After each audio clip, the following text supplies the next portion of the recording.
boys, minions, and welcome to our Patreon one-shots. We do Patreon one-shots every month for our wonderful patrons. And if you like what we do here and you want to support the channel, the best way to do that is just like these fine folks that you see here before you, by joining us over on the Patreon. Link in the description down below. While you're down there, click on that Discord link, join us in the Discord, be a part of the community, be a part of the conversation. And as always, in the bottom right-hand corner, excuse me, you will see the corruption bar. That bar serves two purposes. One is when that bar fills.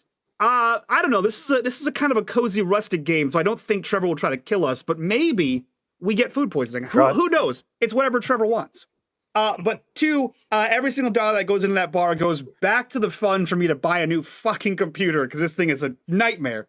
In addition, because it is September and because it is after November 26th when we are streaming this, Twitch is doing a thing where for every 5 gift sub, like a group of 5, they donate one for free. So that's cool if that's your jam. But with that, and with no further ado, I toss things over to Trevor to bring us into the world of Legend in the Mist. Thanks, Mike.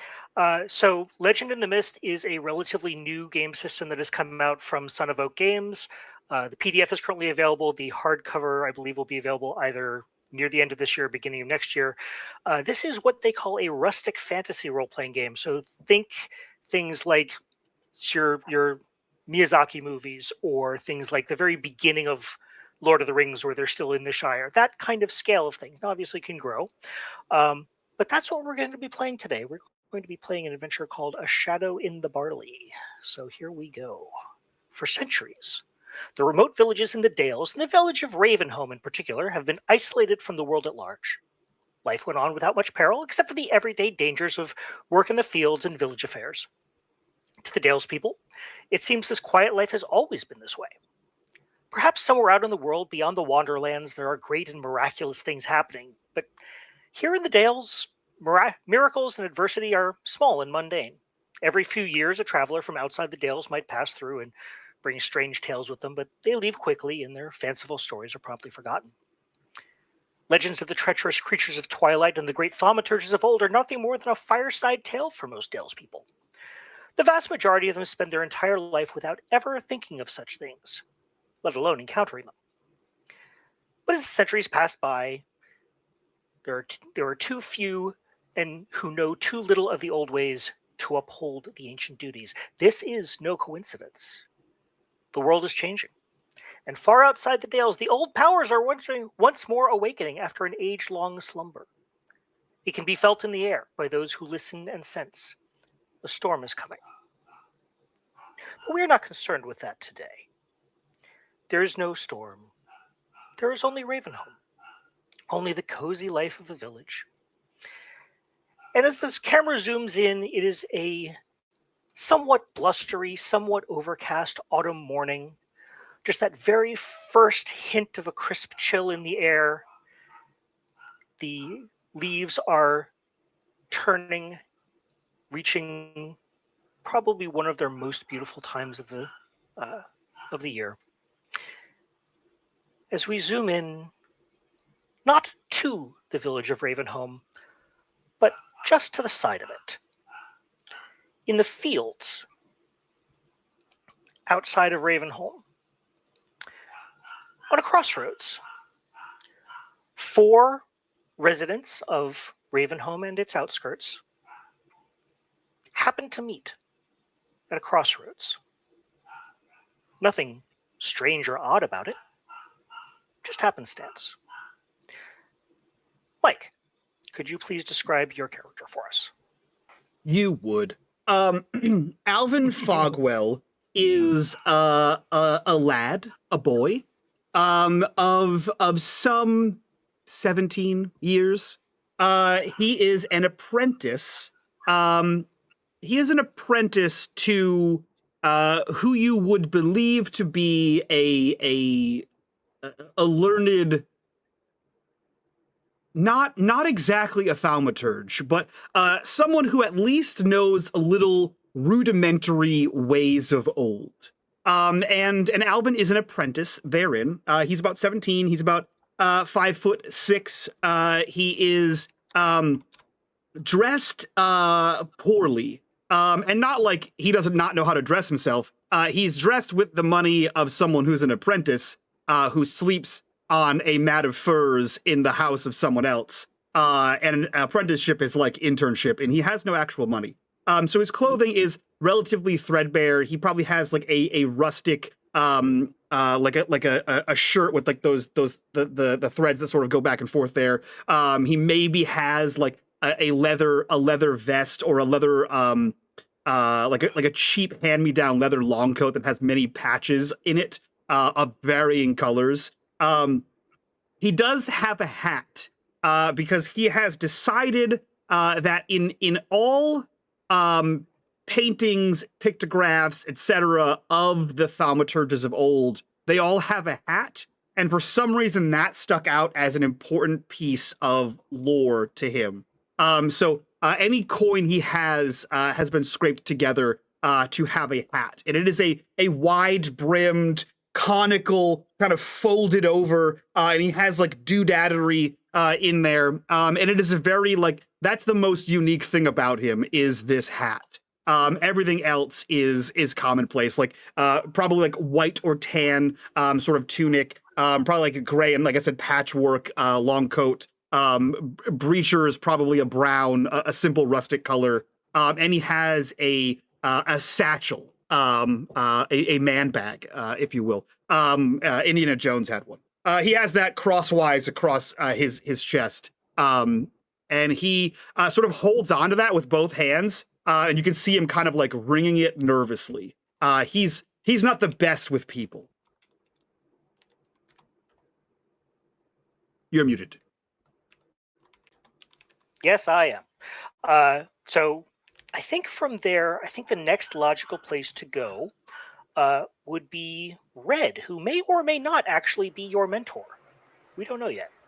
Ooh. So, Red, would you please describe Kish Wright? Kish Wright is an older man. He's probably in his late 60s. He is kind of the town's go-to for all scraps, injuries, ailments. Even if he's not the best person for bedside manner, he will at least get you what you need to feel better. Okay. He is dressed in a very old and tattered clothes. He doesn't really care about his appearance too much. He wears it until it's not wearable. You can see like a couple patchworks of spots here and there. And he is one of the few people that remembers some of the old stories, lore, and the go-to for something goes bump in the night as well. So, Alvin and Kish. Alvin, do you think you would be Kish's apprentice, or are you apprenticed to maybe someone else who lives out further in the wilds? I would say, Kish, do you have any sort of knowledge or the ability to cast a single spell? I can do some words of protection. Then I He think he practices the old ways, so yes. okay.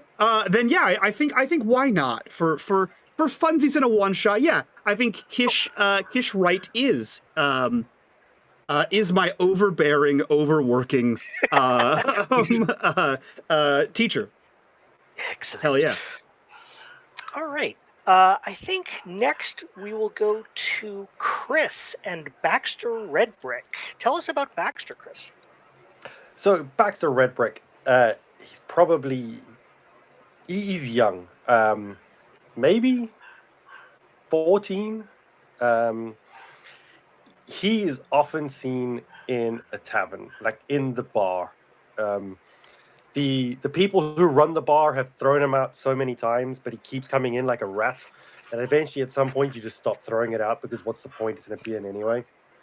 And you would see him sitting at a table in the corner, messing around with papers and going through items that he has in his small little bag, and then he would get up and wander through the bar, bump into a few people to the bar, order a beer, even though they probably refuse him, ends up with a beer back at his table. But he's a young, scruffy little 13, 14-year-old kid. Someone's really sure.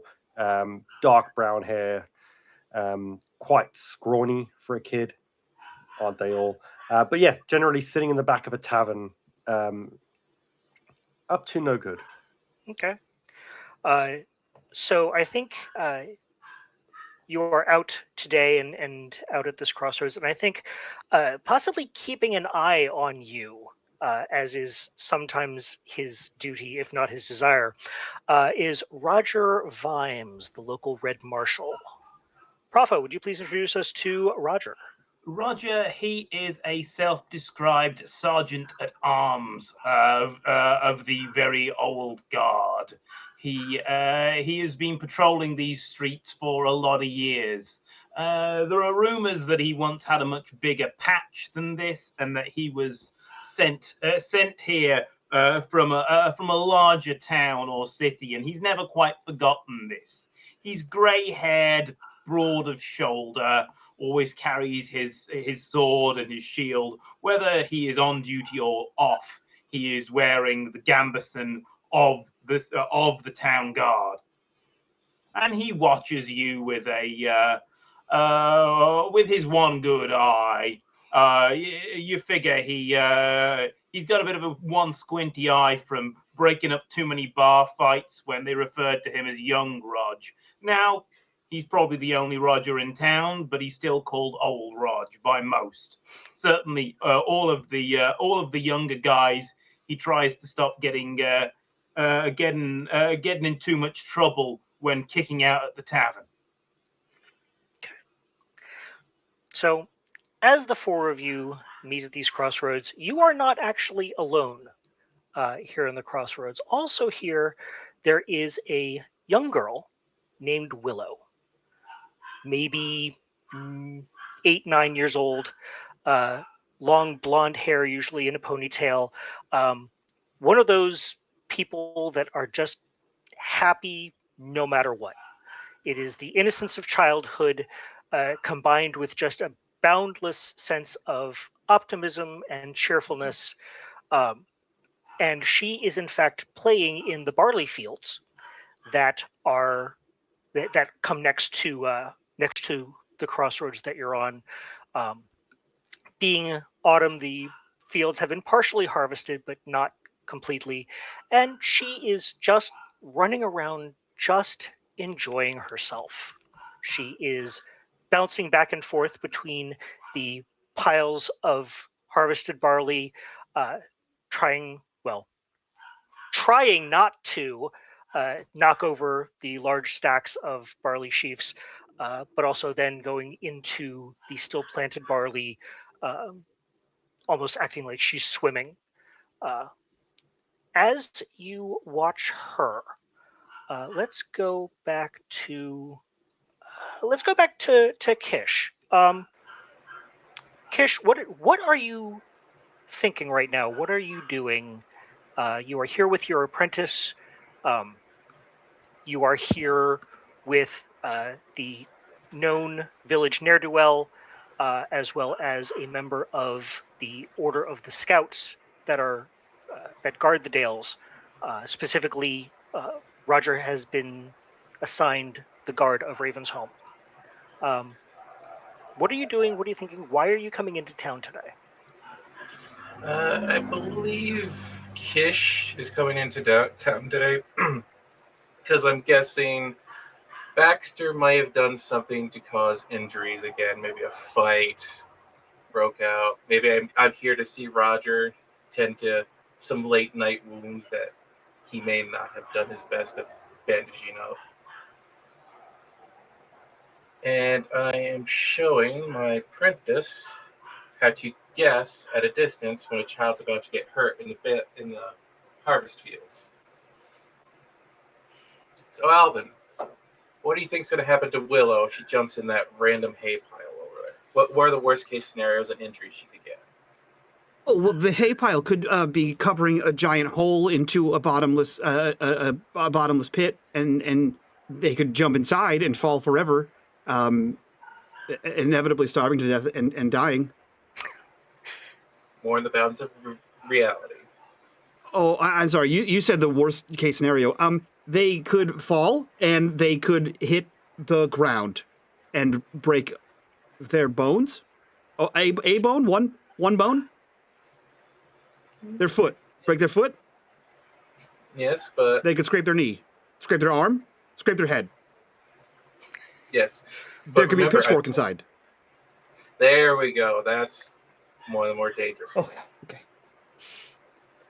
And also, we've seen Willow before. Yes, you are all familiar with Willow. Oh, I was talking to Helvin. Okay, I'm sorry. Yes. I said, and you do remember, what's the one thing she's always allergic to? Hey, bees. Hey. Yes. Sharp pitchforks. Yeah, like, it could be really anything. Yeah. Okay. And you see him like swing the satchel forward, open it, and begin to pull out like a book, like a little diary, and begin to scratch in Willow, allergic to hay, bottomless pit, unrealistic, ground, realistic, pitchfork, equal, bad. Okay. Baxter. I think, yeah, I think I kind of like Red's suggestion, so we'll go with that. You got into another tussle last night with someone who was slightly more observant than you were stealthy. Indeed. Yeah. You are nursing some rather nasty bruises, and your wrist isn't broken because you know what a broken wrist feels like from lots and lots of experience. But it is relatively badly sprained, so you are actually here. You are actually on your way to visit Kish at his cottage outside of town, and happened upon him and his apprentice Alvin here at the corner. What are you thinking? What are you doing? So Baxter walks towards them.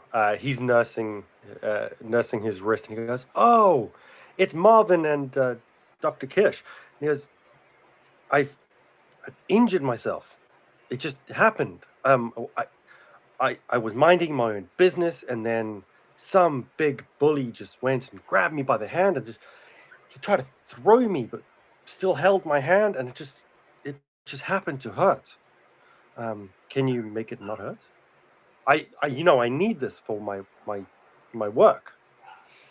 Yes. I have to work." Okay. So if you are attempting to convince Kish, we're actually going to have the first roll of the game. So what we're going to do, for those of you unfamiliar, Legend in the Mist is derived from the Powered by the Apocalypse system, but rather than using ability scores, it uses a series of descriptive tags and statuses that describe what a character can do and what they may be feeling at the moment. So I think what is going to happen is, Necro, you're going to make a roll to lie, obviously, to Kish, and in order to give him a status of convinced. So if you could please look at your character sheet and tell me what tags do you think would apply to this role? So I wouldn't be surprised if Kish knew that he was lying. Kish knows him, but he would be lying anyway. So he would be, the ones I'd go for is practice liar, lie when I don't mean to because I don't need to, and maybe, I can give you two other negatives if you like them: overconfident and never taken seriously. Okay, sure. All right. Do you believe your own lie this time, or are you? Okay. Yeah, I mean, he believes that it wasn't his fault. Okay, there you go. Yep. So we'll take believe my own lies. He was working. Yep. Go ahead and just make me a quick roll, and we'll see what happens.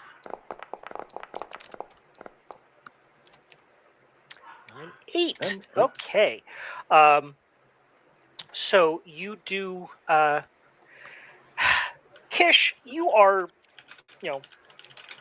you know that there is some grains of truth at this, but I will say that Baxter, while attempting to demonstrate to Kish what happened, you actually aggravated the sprain on your wrist slightly, so you are going to get the status injured 1.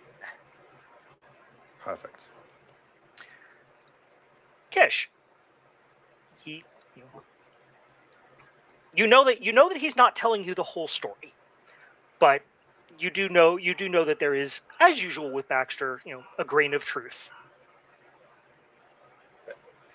I will ask Baxter. So is that exactly how I got injured and how you started feeling the pain in your wrist? Seems like you also just aggravated it more. Like I said, someone grabbed me by the hand. Don't grab your wrist. You're gonna hurt yourself even more doing it. Old My legs are Roger's just gone. standing with a barley stalk between his teeth because the sort of cigarettes he likes to smoke are expensive. And have you tried living on a watchman's salary? Are we sure, Baxter lad, that it was not an after effect of you having your hand in somebody's pocket or coin purse? You know, they call them cut purses for a reason. No, it was definitely a hand. He was out of line, totally out of line. But he just, tried to throw me while still holding my hand. I promise, it's what happened. It's true. What?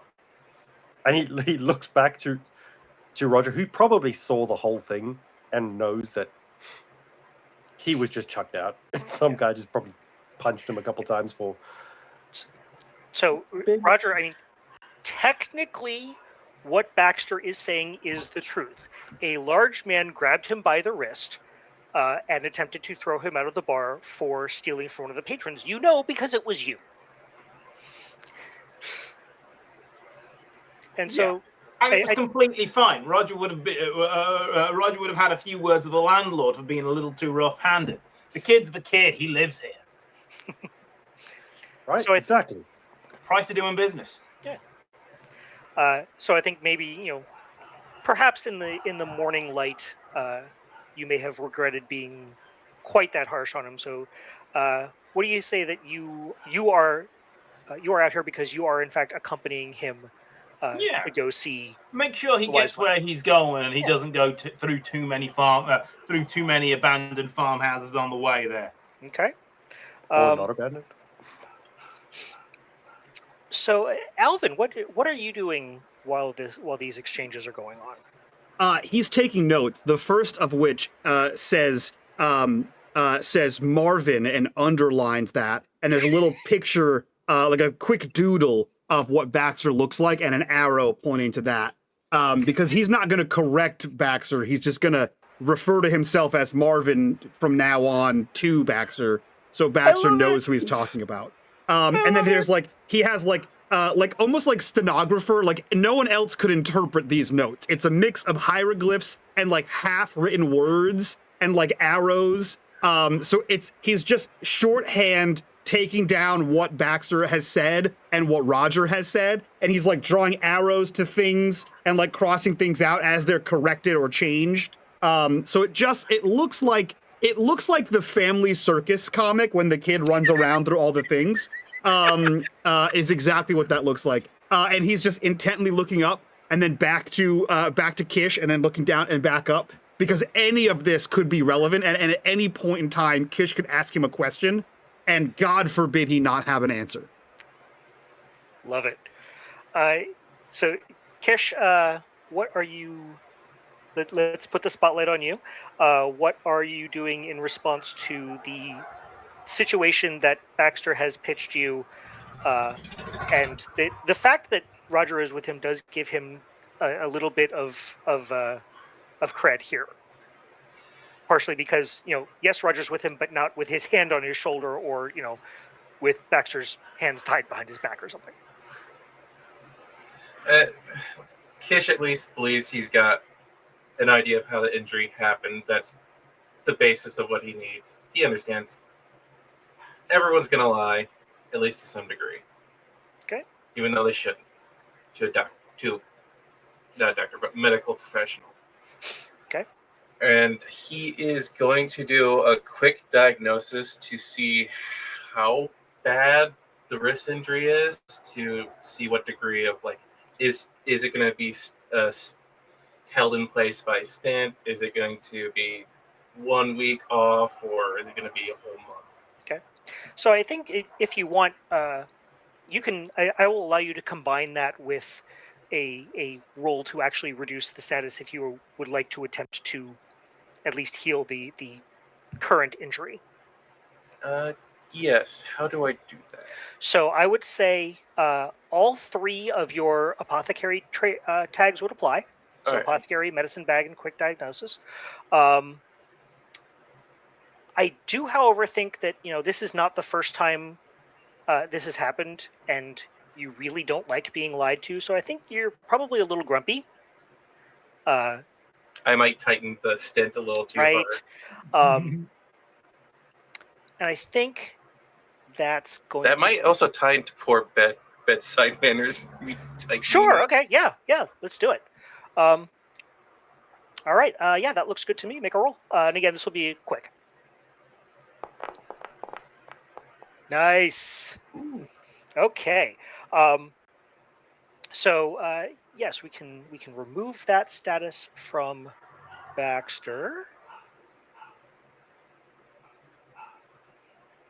Okay, and yeah, it's not very it's not bad. You have a band. You'll basically the equivalent of an ace bandage in your medicine bag, and if he keeps that on it for a couple of days, and doesn't pickpocket anyone else, then he should be fine. He's got 2 hands. Now, Kish would go, and now, just, I know this is your dominant hand, but you're going to have to learn to use your other one at least a little bit better than your main hand. I mean, next time. For a day, I can take some extra practice. It'll be fun. I think the 4 of you are paying, pretty close attention to this conversation. You're kind of focused there, so you are a little bit surprised when from over in the barley fields you hear Willow cry out in just a blood-curdling scream. Kish immediately turned. What'd you say? Bottomless pit. Kish doesn't say anything. He just quickly runs to the screaming child. Okay. Yeah. So Willow is standing, shuddering, eyes and mouth agape, just completely speechless, and is, with one shaky hand comes up to cover her mouth, and the other one just kind of points into one of the stacks of barley. Albin runs up, and by runs up, I mean Gish is old. Run past. So Alvin makes sure never to run past, because that would be rude, and unkind to the elderly, and also his teacher. So he runs, which is just a couple steps, to get behind Kish, and then makes running hands as he continues to keep just a step behind Kish's pace. So from a distance, it may look like Kish is running and Alvin is trying to keep up, when in reality they're going at what a normal person would presume to be a leisurely pace.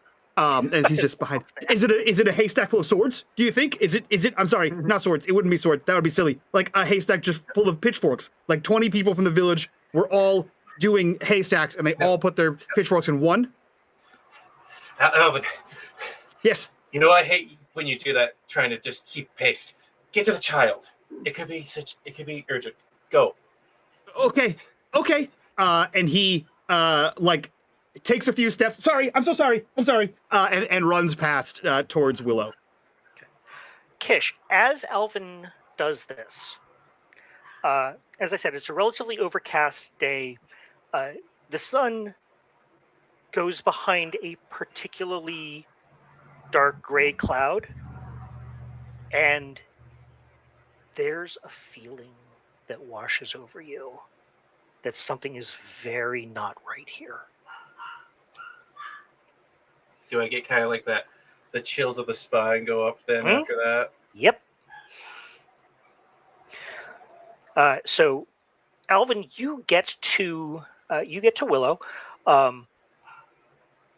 is it? And she, as you are getting up right next to her. Yeah. Okay. She turns and immediately just kind of throws herself into your arms. Her head is buried in. Now, you're not that much older than her, so it would probably be like, your shoulder area, and she is uncontrollably weeping. I think she fully topples Alvin to the ground, for sure. And Alvin is uncomfortable and immediately puts his hands out. And he says, I don't, okay, I'm so sorry. What can I, why are you doing that? Did something hurt? Is something happening to you? Something moving in there. In where? She points to the stack of barley that she just ran away from.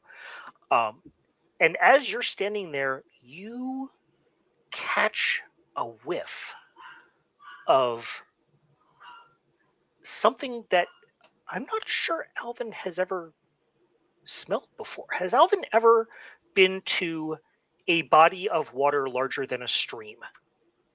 I mean, given his relationship to Kish, I imagine that there are some like pond or like lake aquatic plants that may need to be harvested for like poultices and things of that nature. And we both know, despite what we would tell him, Kish isn't making it through the forest to a pond or lake by himself. So only in that instance. Never in an exploratory basis, more in an educational and assistance basis. Okay. So you catch a whiff of something that kind of reminds you of one of the ponds that you and Kish go to harvest things. And this pond is just eternally just coated in algae. And so you've got kind of that mossy smell, but it's also a little bit salty. Which is not necessarily something that you've smelled from water before. Does it smell like peat? Like boggy? A little bit. Okay. Yeah. Yeah, I think he would, as a curious little scamp, I think he would sort of like, books are better than emotions, so I think he kind of like rolls Willow off of him, in what he considers to be a gentle way, but is closer to like, get off of me, and then he scrambles to his feet and starts to move towards whatever she's pointing at. Okay. Really picking up Kish's bedside manners. Yeah.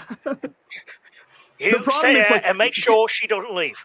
Alvin's there to help you, but at no point in your bedside manner does he go, "Oh, he shouldn't have done that." He goes, "That makes sense." That makes sense. So as you approach the patch of barley, something actually does.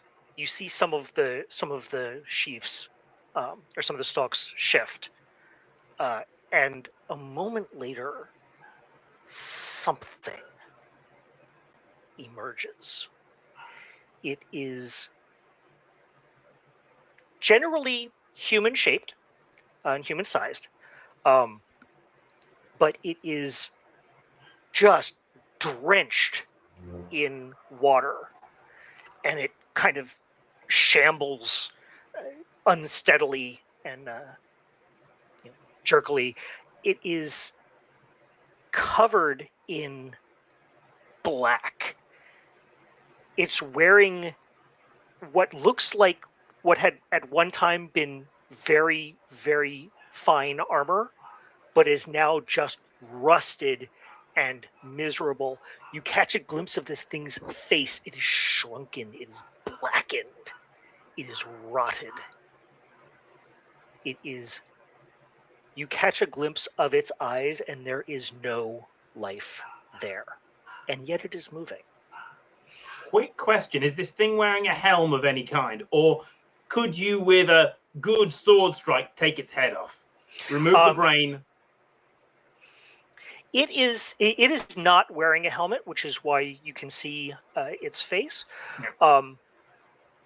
But as it staggers out, you notice two things. Number one, it does have a sword in its hand that is similarly corroded as the armor was. And every time it takes a step, you are in a barley field, and it has not recently rained. It is relatively dry. And yet every step this thing takes, you hear a sickening squelch. And a little splash of putrid water just comes up from wherever this thing steps. And we're going to... So that is what's happening. It is stumbling towards Alvin.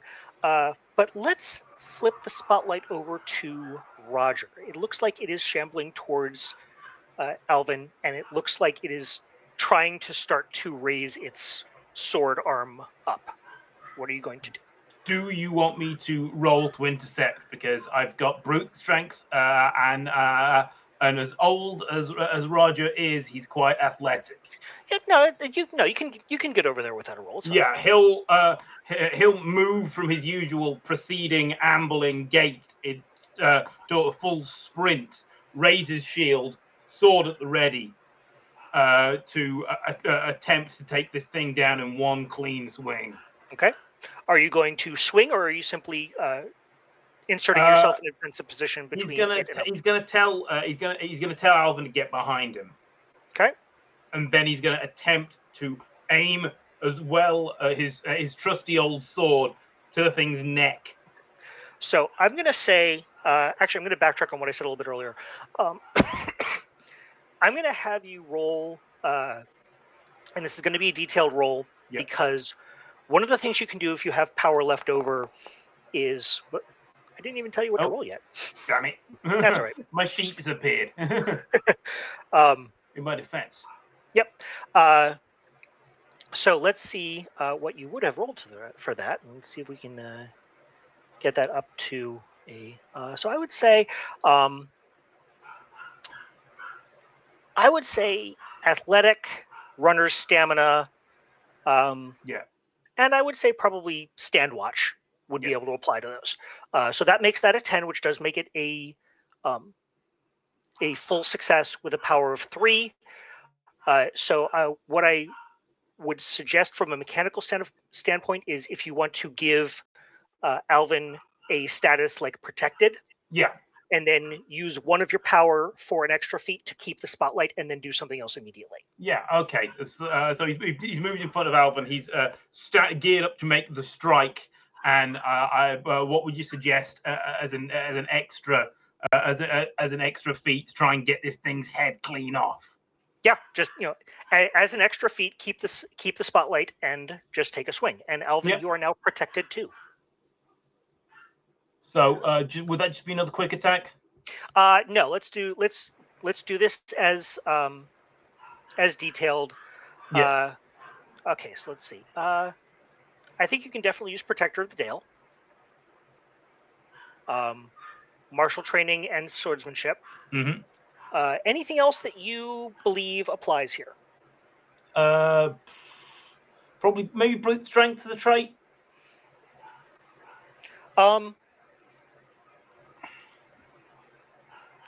I will take that on the condition that if you do get consequences, they may be a little bit worse because you're Mhm. trying to kind of balance that swing with Yeah. skill versus just clock him over the head.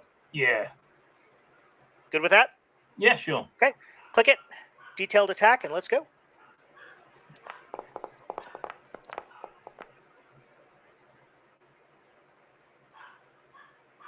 $14. Very nice.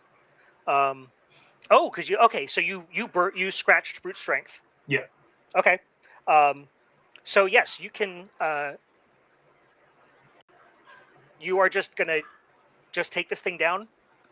Just take the thing's head clean off so that we've got the armor for identification for the report. You know. Yep. For my chief of the Red Guard. He's a very intelligent man. So yeah, one slice. This is, I mean, you're back in the good old days in your mind here, when you were kind of a young upstart marshal and very very eager to prove yourself and maybe running a little bit ahead of where you should. But this is you are all of a sudden in your glory days. You take your sword and just describe how you take this thing's head off. So Roger goes in from a tuck with his shield out, and he sprints full.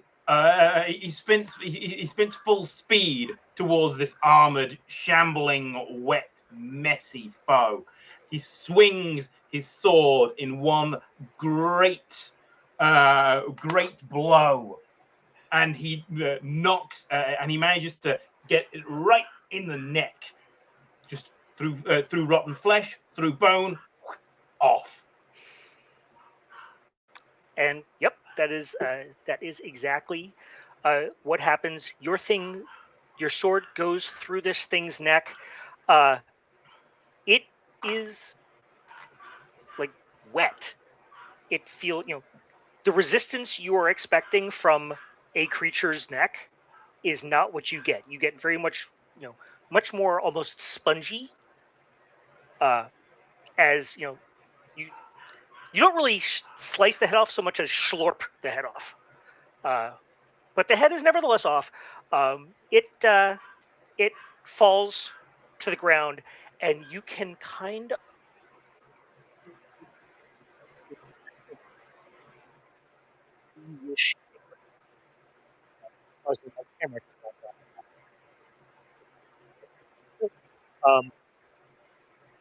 there's black that are kind of oozing from the neck wound, and where it flows on the ground, you can see that grass and barley would have to be there, whether or not it's been harvested. Any matter that's there just withers and dies. Pitch. As Roger's sword, that feeling of that kind of feeling thing, all becomes almost nauseous, and you are almost overwhelmed. And then as the thing falls, what do you consider normal?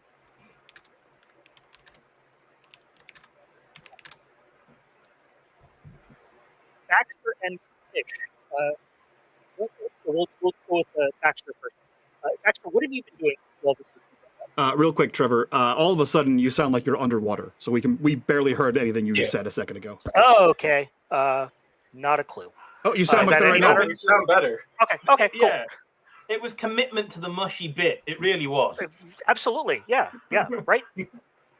That's a good answer. I'll take it.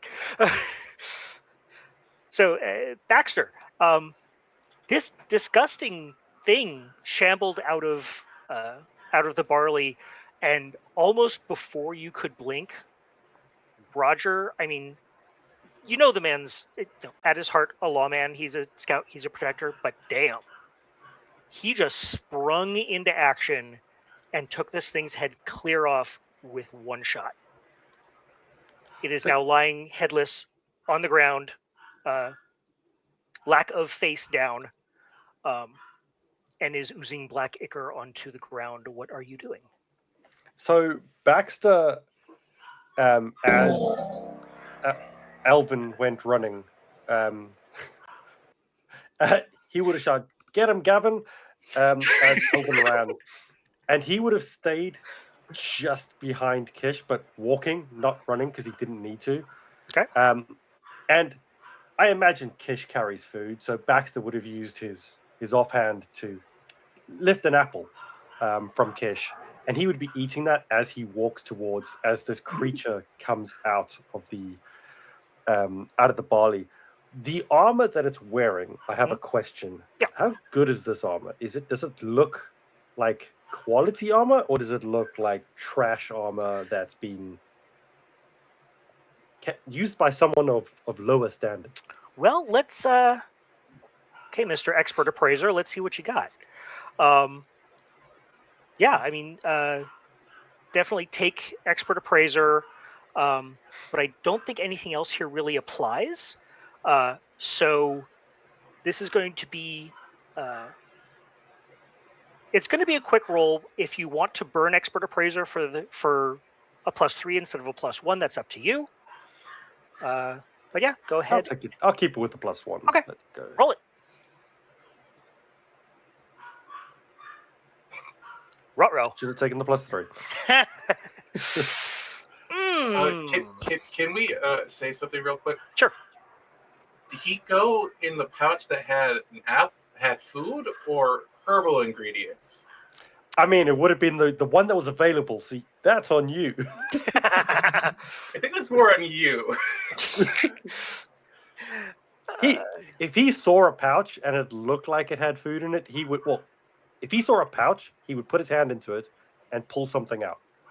And if that was food, he would have eaten it. I mean, there are some looked like herbal food, ingredients he that would are have eaten it. berries, so that I will That's- say the pouch that would have been exposed would have been whatever pouch you used to treat Baxter's injury. Yep. So- Which would have been the yep.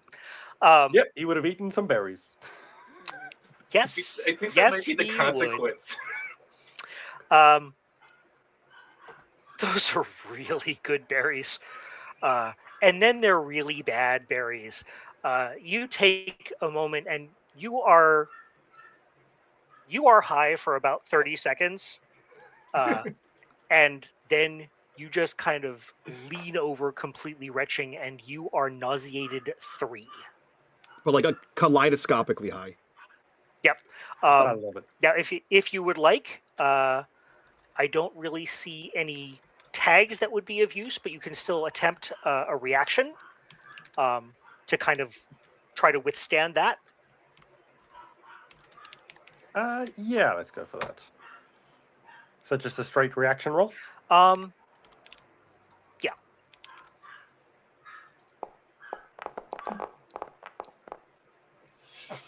Nope. Great. So Kish, you're walking forward as Baxter kind of bumps past you to go take a look at the armor. You see him flash one hand to his mouth,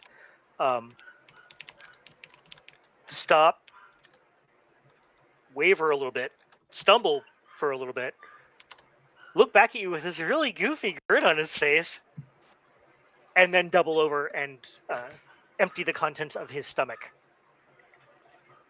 This is why you should always learn your target and not pickpocket someone's herbal bag. I just walk past him and go towards Willow. Okay. And because everyone apparently has forgotten about Willow. Oh no. Yeah, I was. The point of this was if no one had been paying attention to Willow, she was going to just have run off. But yes, Willow is. She has scrambled to her feet. She's now even more scared because she's now seen this thing get decapitated right in front of her. This will come up in therapy. And she kind of turns and runs and kind of blindly runs into you, Kish. Ow. Okay. Yep. Okay. Hug. Yep. Let it out. Kiss tries to pick her up. Didn't realize, not a good idea. She's 8. And then Kish gets down on one knee and He looks like he's gonna have a heartfelt moment here. Okay. And then Kish does what Kish always does. Let this be a lesson not to come out in the fields alone. I know you're upset. Here, have this, and I grab like in my actual food bag. Milk and honey. That should work. Okay. Drink this, calm down, and take some deep breaths. We'll walk away over here so you can't see this, all right? Okay. And that's the only bit of kindness I showed. Okay. Okay. So now, what would the four of you like to do? As you look around and realize, I mean, obviously this is not what you intended for your morning, but you have this creature, this unnatural thing that none of you have. This isn't even in like the old tales. This is not even something that was used to frighten children. You have never seen or heard of anything like this before, and it has just come stumbling out of the barley fields and is now lying motionless and headless in front of you.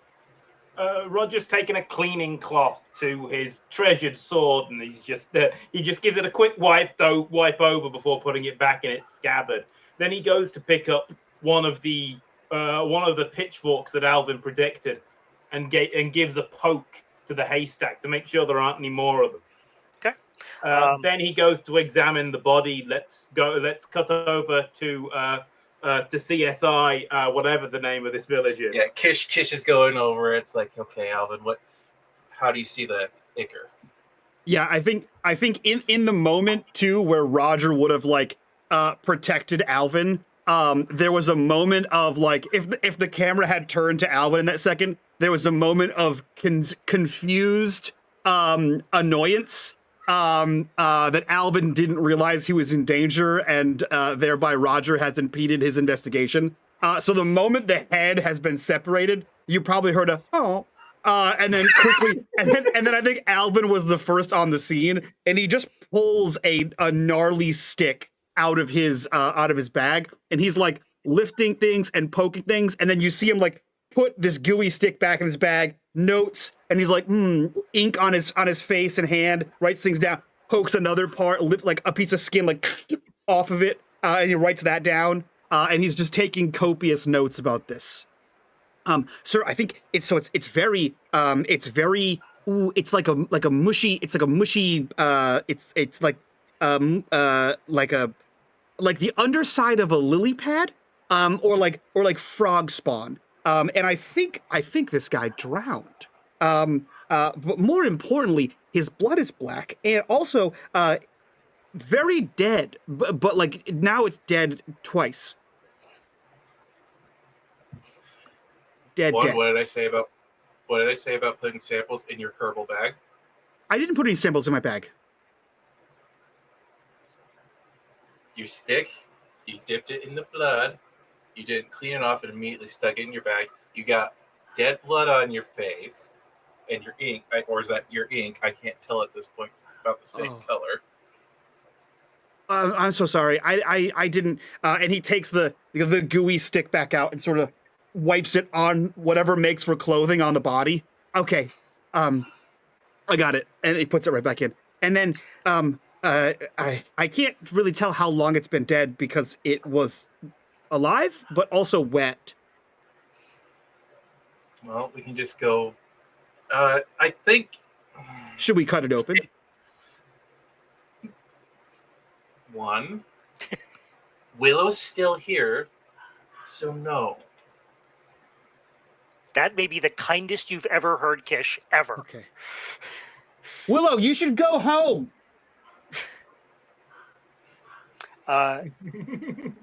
Does anyone try to stop her?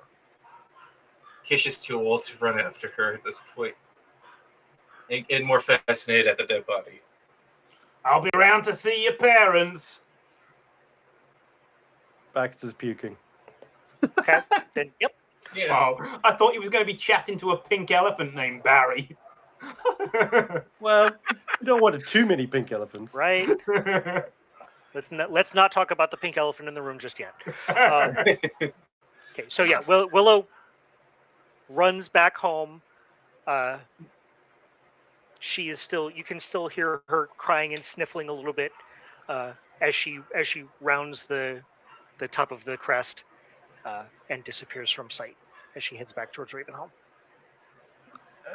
I believe Kish would try to determine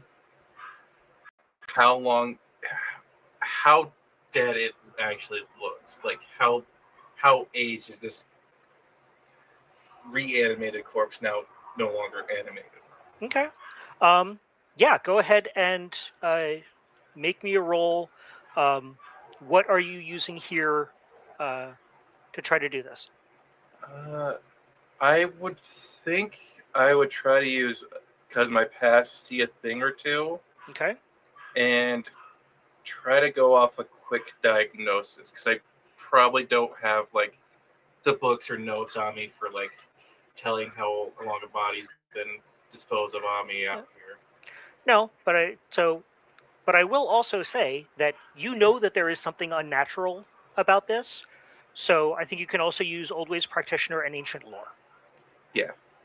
So go ahead and make me a quick roll. Nice. Excellent. So this thing is, I mean,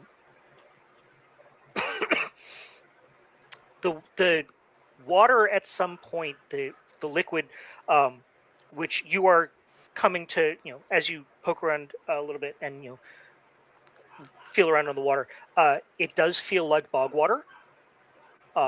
It's got kind of that slightly mossy, slightly slimy texture to it. So if this body had been submerged in the water, it could have been preserved for quite a while. But just looking at like the sunkenness on its face, as well as what you can tell of the body, this thing is probably like a couple of 100 years old.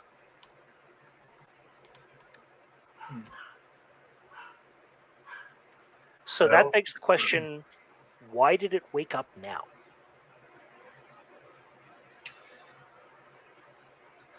Because Kish doesn't normally pay attention too much to the going-ons in town. He will turn to Roger real quick and ask, has the city expanded anywhere closer in the forest, in a boggish area? No, town hasn't expanded in years, if not decades.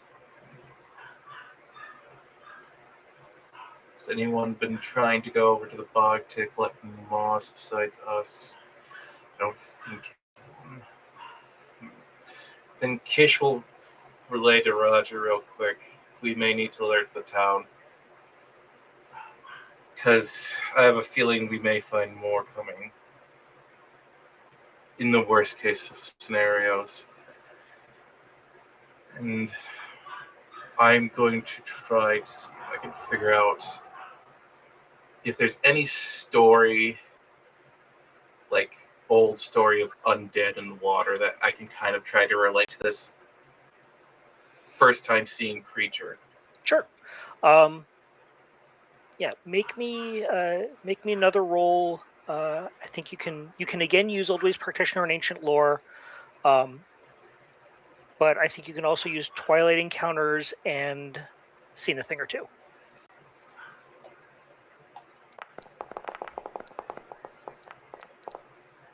Nice.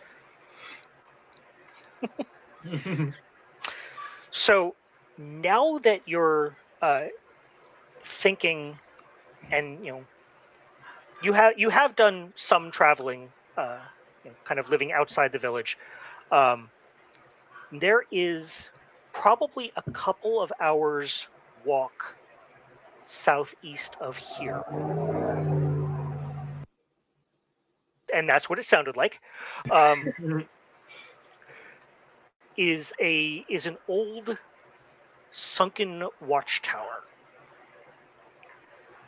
that has, is sunken into a small area of swamp and bog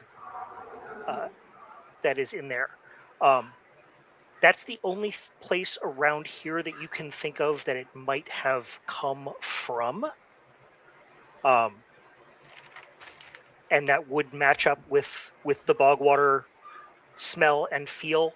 You don't remember ever hearing anything about this kind of like black ichor being there. But if this is what you fear it is, which is the first of many, that would be your guess as to where it might have come from. Kish relates to Raj. You're going to want to have guards more of this side of town, just in case another wave of undead come through.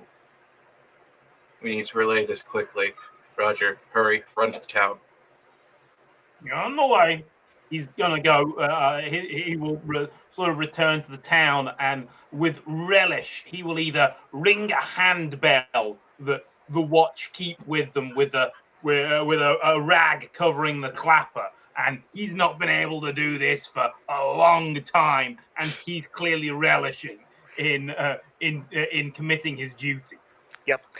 So yeah, you relish in clanging the watch bell for a minute or so until it finally dawns you finally remember that, oh yes, you are the watch in Ravenholm. It's a tiny little village. So yes, you are ringing the bell to summon you. What are the other three of you? So summoned. He'll go to the he'll go. It warns the villagers something's afoot. Yeah. Mm-hmm. He'll go and pass a message to whichever the nearest building to the edge of town is, whether it's the church or the or one of the inns that serves the farming folk. So, when you get back, Willow has beaten you there by a considerable amount, and it sounds like most of the village is currently assembled in the tavern. And even from here, you can hear what will politely be called lively discussions, but may soon turn into full-blown panicked arguments. It appears the message has already been delivered. What are the other three of you doing?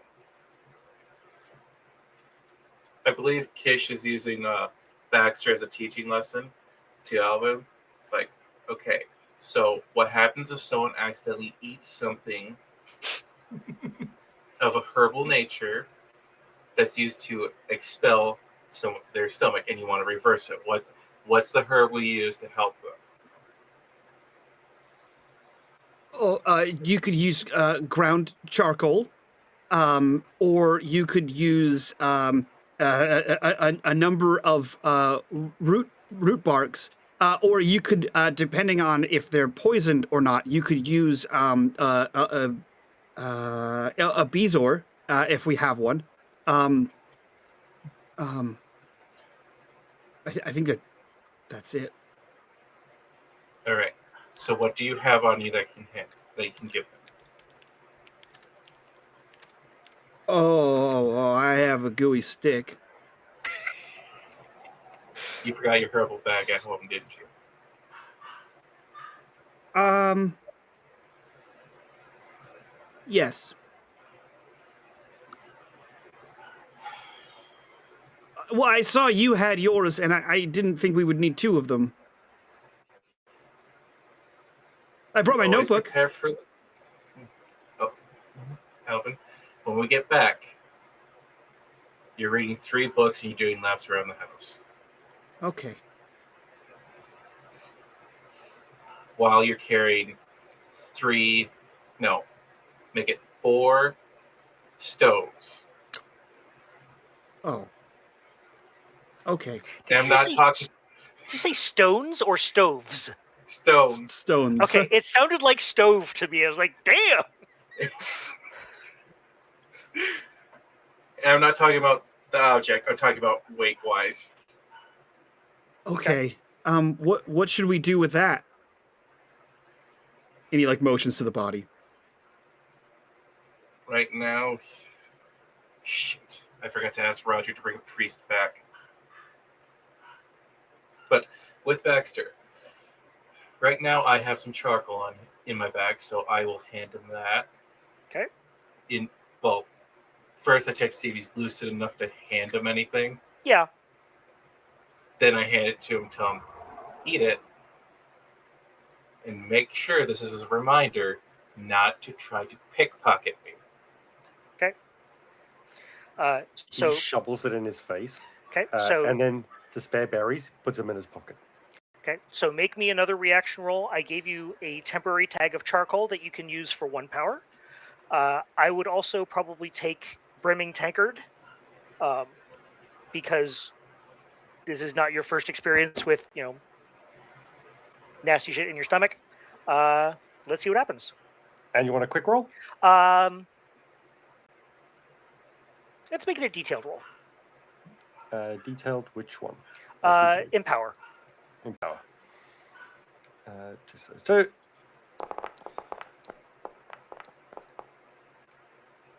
Okay. 14.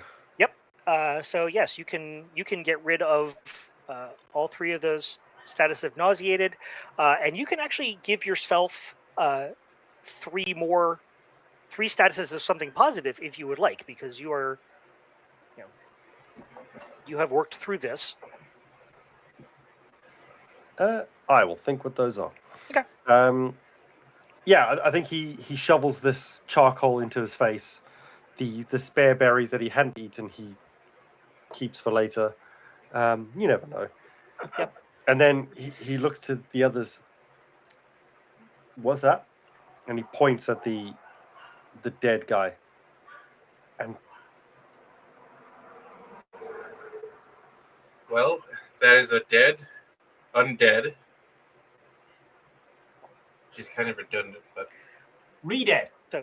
So Baxter, I don't think you've ever heard the term undead. oh no. And he looks a little bit close and goes, "Is it worth anything?"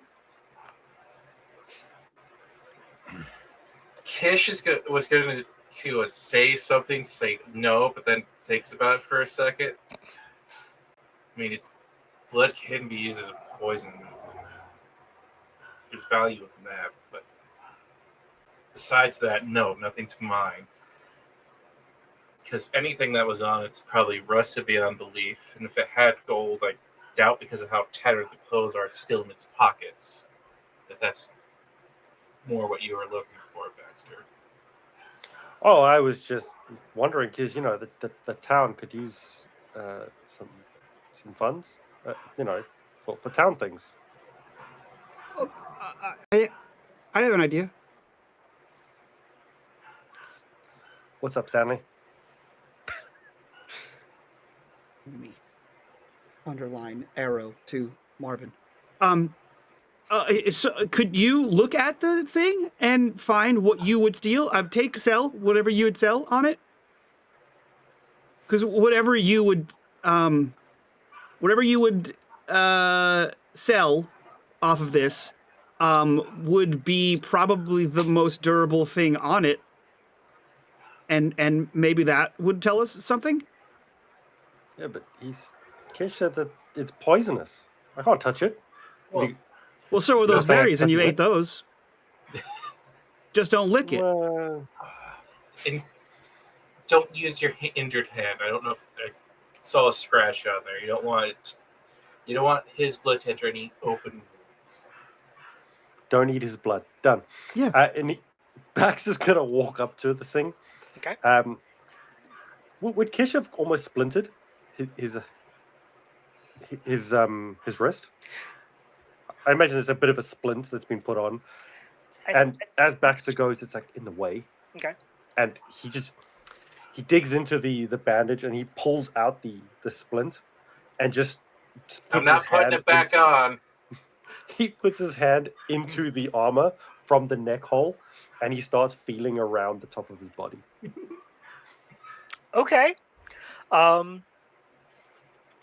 Yeah, go ahead and let's see what you find. What do you think? I would love to argue for sleight of hand and pickpocket.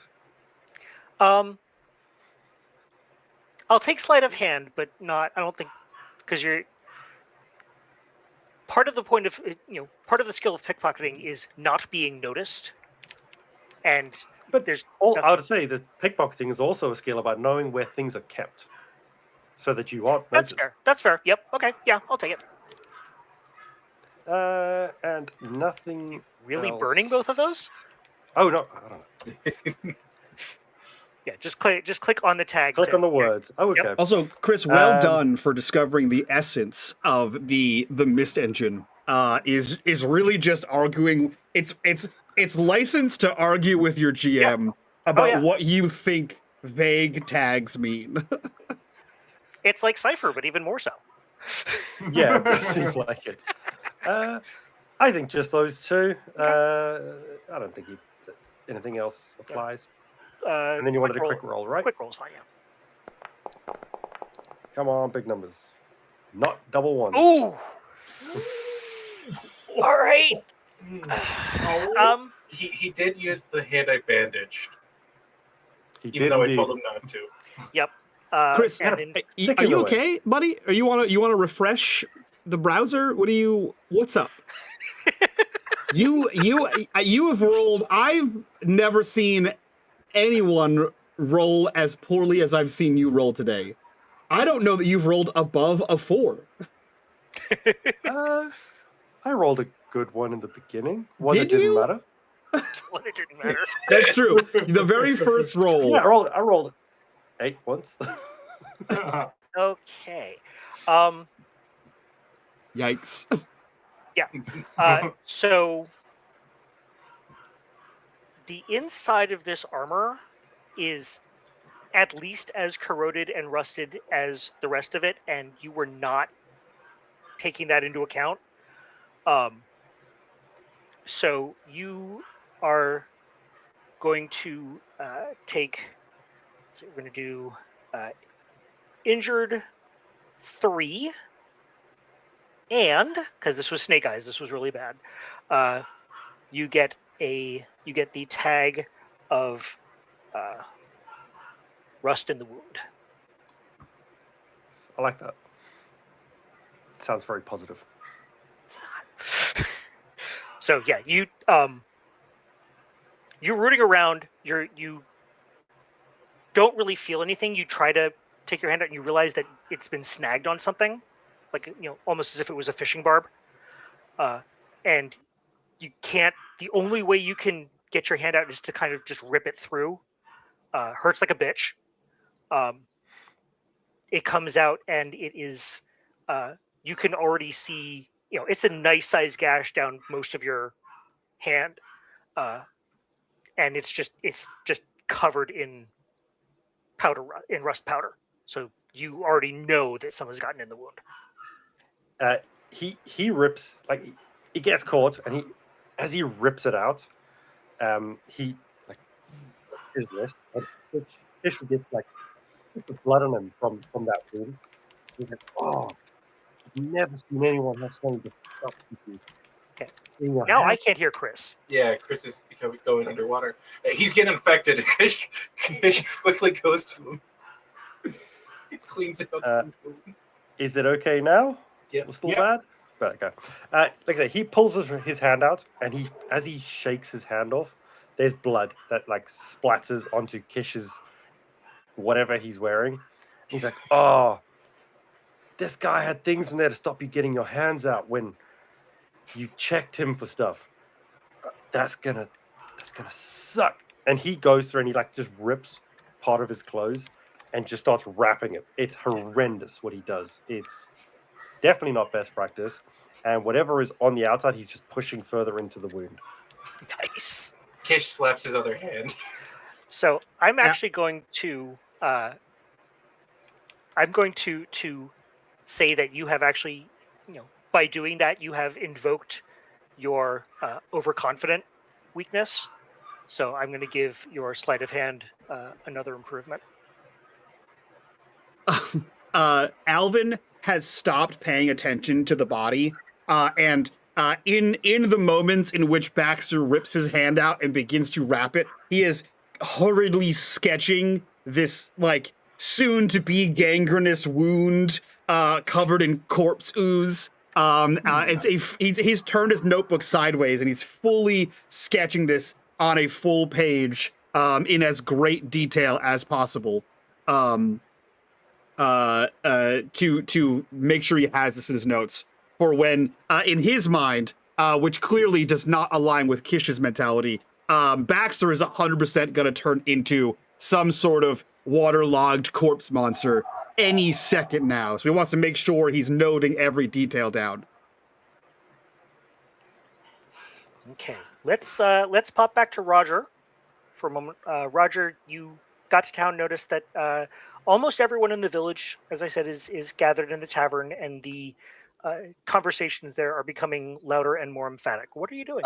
He's going to do some table thumping, as my mother would say. He's gonna walk in, smash something large down on the bar, and say that he's and demand able volunteers for a militia. All right. So what we're going to do,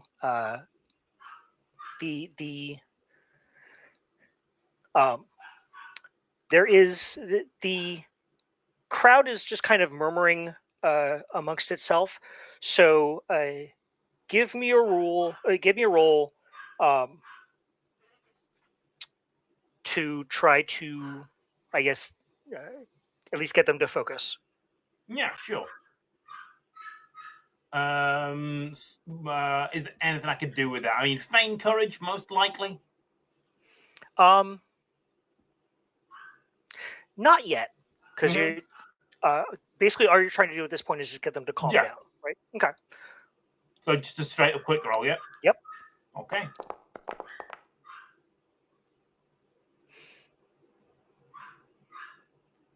Okay. So you do you manage to get them a little bit calmed. So they take sure one. But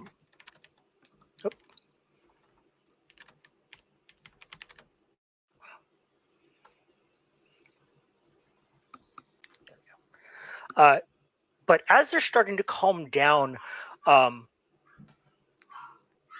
an older woman in the town named Eleonora, who actually is a former Red Marshal,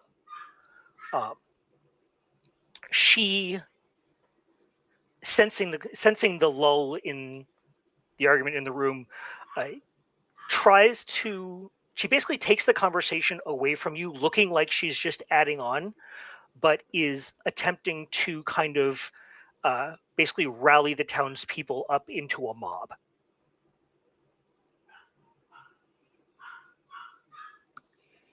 She is going on about whatever this thing is, she knows there are more of them, and we need to take up our tools and our weapons and go and storm, find out where this thing came from, and just all go all in mob style.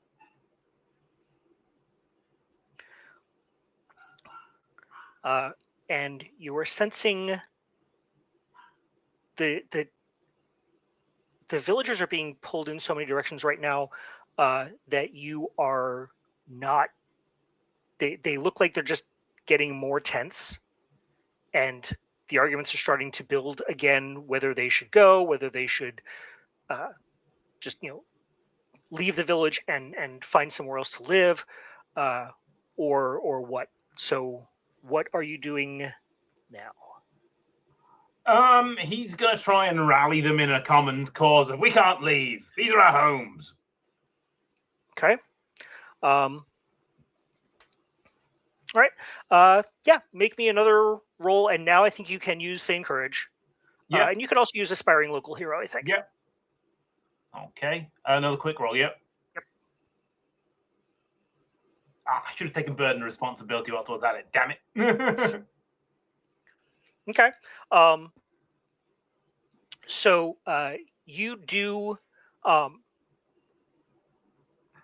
get them, a little more reassured that this is actually, well, yeah, because you can reassure them Mhm. to the point where they will basically accept it. You can basically say, I am the Red Marshal. I am your protector. Eleonora, has the right idea, but not everyone needs to go. I am your protector. You will all be safe in your homes. Yada yada yada. I'm just suggesting we start a neighborhood watch, a couple of patrols. We don't need to go down the army surplus store.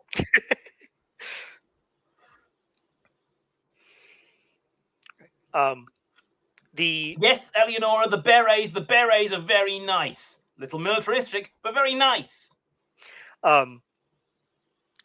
the alderman of the village, Alderman Beeks, comes up and as people are calming down and starting to disperse again, he comes over and he shakes your hand. Thank you, Roger. Just everyone, I mean, we're a small village. Most people here have never even seen beyond the barley fields, and now talk of creatures coming into our town. I don't blame them for being in a panicked. stage whisper. I fought it, sir, and it was not a living creature. What do you mean? It was of the undead. Is the priest here? So has Roger ever? Because remember, these are He's these are things not that have seen anything like this that explains anything to him, and he's heard a few odd tales from men who served in the trenches. Then I don't think he would know the term undead, and even if he did, Beeks certainly wouldn't. Yeah, wasn't natural. Whatever it was no man. What is your plan? Round up as many able bodies and search the. Well, it was full of water, so search the bogs. But I would like if the priest is around, I'd at least like him to examine the body and say some prayers and lay it to rest. It's the only right thing to do. Of course. And he goes and gets the priest, and I will give you the tag of village priest, which you can now use on rolls. Yeah. And again, much like your normal tags, you can either use it and keep it for 1 power or scratch it for 3 power. Yeah. Okay. The priest's name is Leon. She is middle-aged, getting into later middle age. She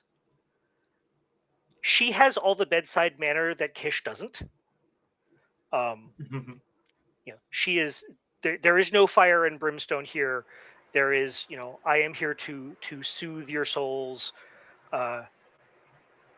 and get you back in, get you settled again, believing in the grace and graciousness of the spirits. She's not so much a priest, more of a druid.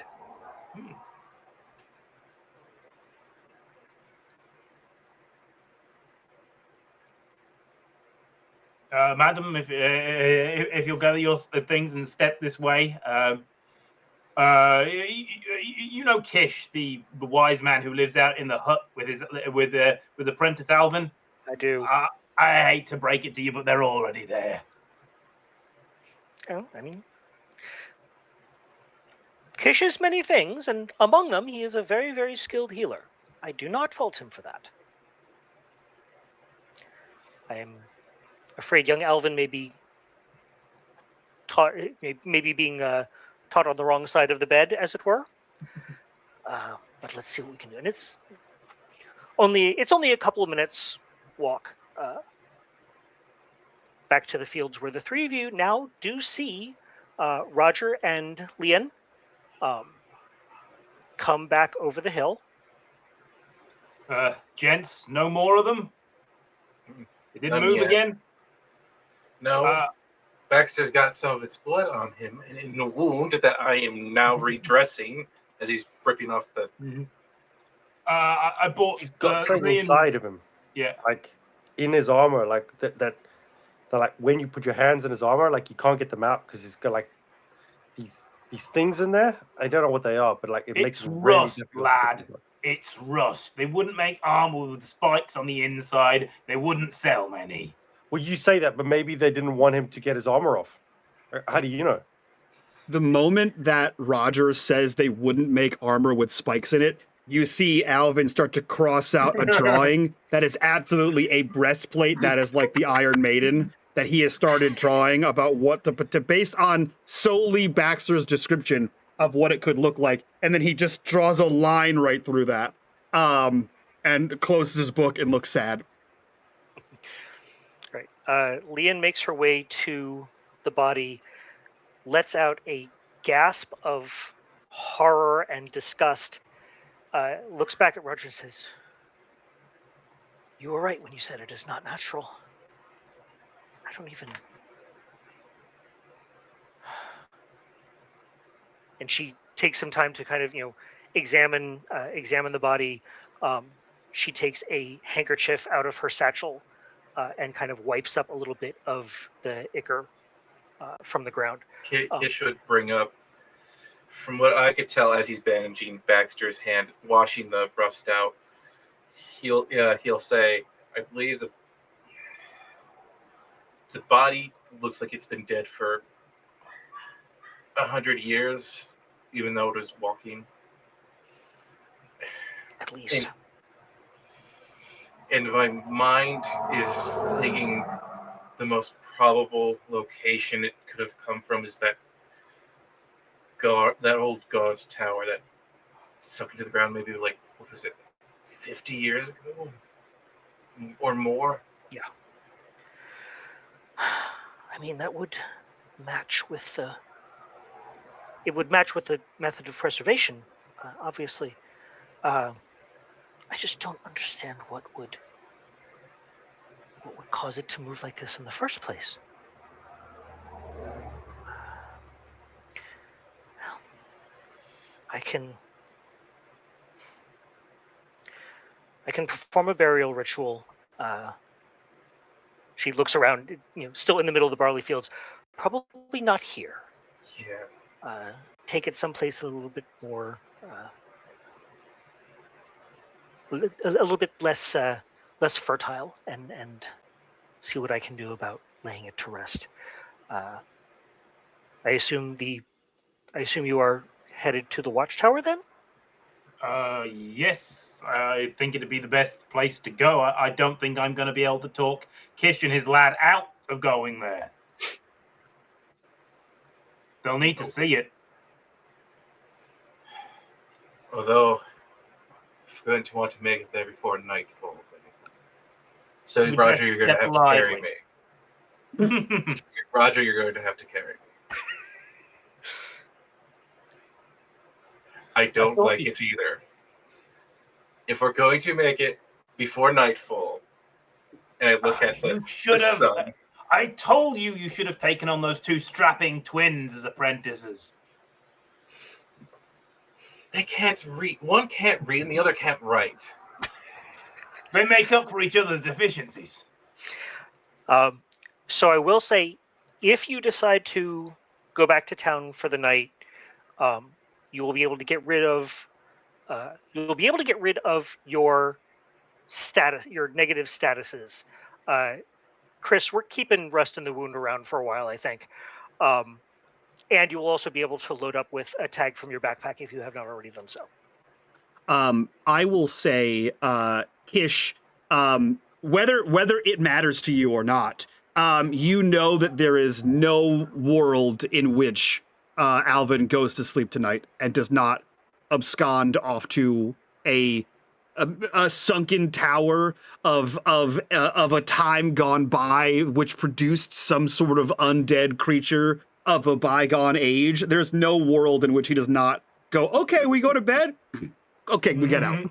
Like he is going to the tower going tonight. to bed anyway, because you still got your punishment of laughs reading 3 books. Your punishment doesn't end until you're done reading those 3 books walking around. That's true. But you know 100% that Alvin is going to that tower tonight. Yeah, that's why Kish is like, we're going now. Okay. All right. So you take off now. It takes, as I said, it takes about a couple hours to get there. Nothing too overly exhausting for everyone here is used to some kind of physical labor. So you get there. After about a couple of hours, the curve of the hills start to soften. The trees start to tighten their ranks. Kish, you have never liked this place. There's always a strange presence. It always sounds like something's whispering just beyond the edge of your hearing. And that whispering has grown louder since the last time you were here. And in the dense woods, jutting out of the earth, are the decrepit stone walls of a circular building, now a ruin.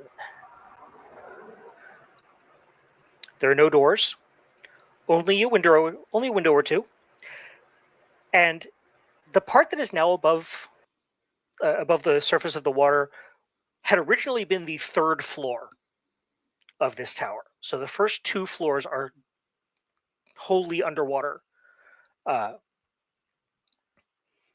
And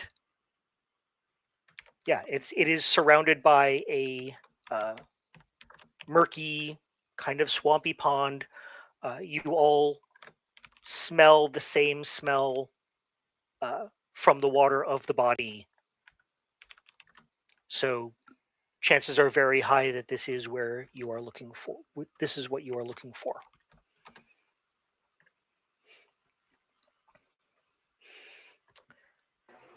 Kish climbs off of Roger now that we're over here. In the moments it takes Kish to climb off of to dismount, Alvin is already walking like into the tower. Alvin, no. Alvin, no. We have to investigate. We have to. You told me to go ahead last time because you were slow.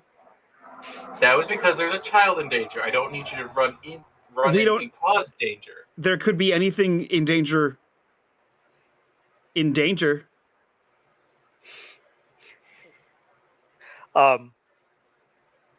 Okay. Make me. Let's see. And I think he's doing that thing that like kids do when they're like, you're like, don't do that. They like take a step closer as they're talking to you. They're still like moving. Anything could happen in here. We don't know if we don't actually go inside.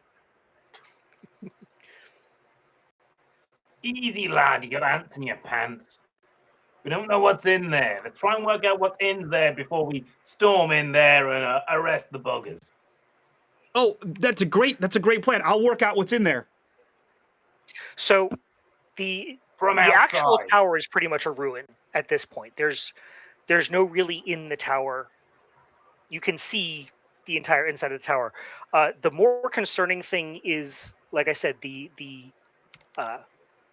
presumably at least 2-story deep pond that it has sunken into. Perfect. That's where he's. Whatever gets closest to whatever he presumes to be the most curious or interesting, which is likely the most dangerous thing, that's where he's slowly like taking half steps towards as he's trying to half-assedly convince them that everything's fine and that he'll be okay. Okay. The pond, Trevor. What is the color of the water in the pond? Is the water clear or is it like murky? It is very murky. There's a. From here, it looks to be a very dark green, but honestly, you don't know if that is because that's what it actually colored, or if it is closer to black and your brain is interpreting that as dark green because that's what a murky pond would look like. As Alvin approaches the pond, someone steps out from behind one of the trees. Heading into the pond, are you? This is a human woman in her early 30s. She is wearing traveler's clothes, including a hood that is currently down over her neck. She is wearing almost like woodsman's breeches.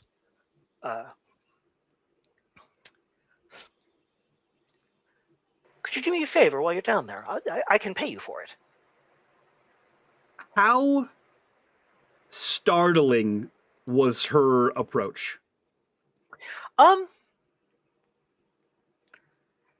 You were not expecting it, but she was also not trying to jump scare you. So let's leave it up to a roll. Let's do. I think you can do curious. So here's what I'll say before we go to any. If you think Alvin would be startled, I have a completely separate role for you. Okay. So if you think, because he was like looking back, trying to convince as he slowly like backed up towards treacherous pond. So I think if someone behind him in pond direction was like, "Oh hey, so you're here," I think he like jumps. Go for it. So what I would love to roll for you, Trevor, is I would love to use the tags Witchblood, which is the legacy of Alvin. Unexpected crackling bolt and vanish into thin air. As Alvin panics, and both explodes and disappears, as someone from behind him just like sort of not jumps out, but in his mind jumps out. The person who thinks that a bottomless pit could be at the bottom of a haystack, when someone goes, "Oh hey, you're here," from Walking Dead Sunken Pond. Sure. So would you like a quick roll for that? Quick outcome? Let's do or a detailed outcome. So let me do. So you are attempting to both disappear and. Yeah, I think it's like trying to control a sneeze, right? Where he goes, and at the same time he just disappears and also like explodes a little bit, out of like panic. So it's completely involuntary. Okay. So here's what I'm going to say. We're going to actually do this as 2 rolls. Whichever one you do first, you can basically take 1 power away from that to keep the spotlight to do the second. Okay. So what is the first roll? Whichever one you want. No. What do you? So is like explode the first roll and like disappear at the other roll? And what are the 2 rolls? Okay. Which order do you want to do them in? Got it. Yeah, I think they happen like nearly simultaneously. Sure. Like I think he sort of shouts and it's like, so I'll give you the crackling bolt first. So I'll uncheck the vanish into thin air. So I'm just checking which bolt and unexpected crackling bolt. So 2 power tags for that one. And you do have a status working against you. Okay. So I have a -1, and that's a quick roll. Don't worry about the -1. I've got it. Just don't be surprised when the roll is lower than you think it is. Got it. So a quick roll? Mhm. Okay.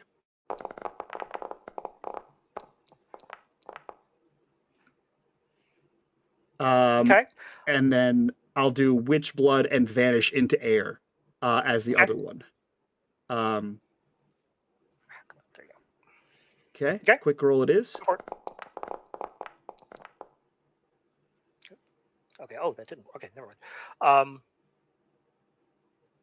Okay. So yeah. So yeah, you. The rest of you see this woman kind of step out from somewhere, probably behind a tree. You're not quite sure. And then say something to Alvin. Alvin kind of yelps. Is surrounded by electricity, which kind of spreads out in kind of a burst pattern, and is gone. Kish, have you ever seen this before?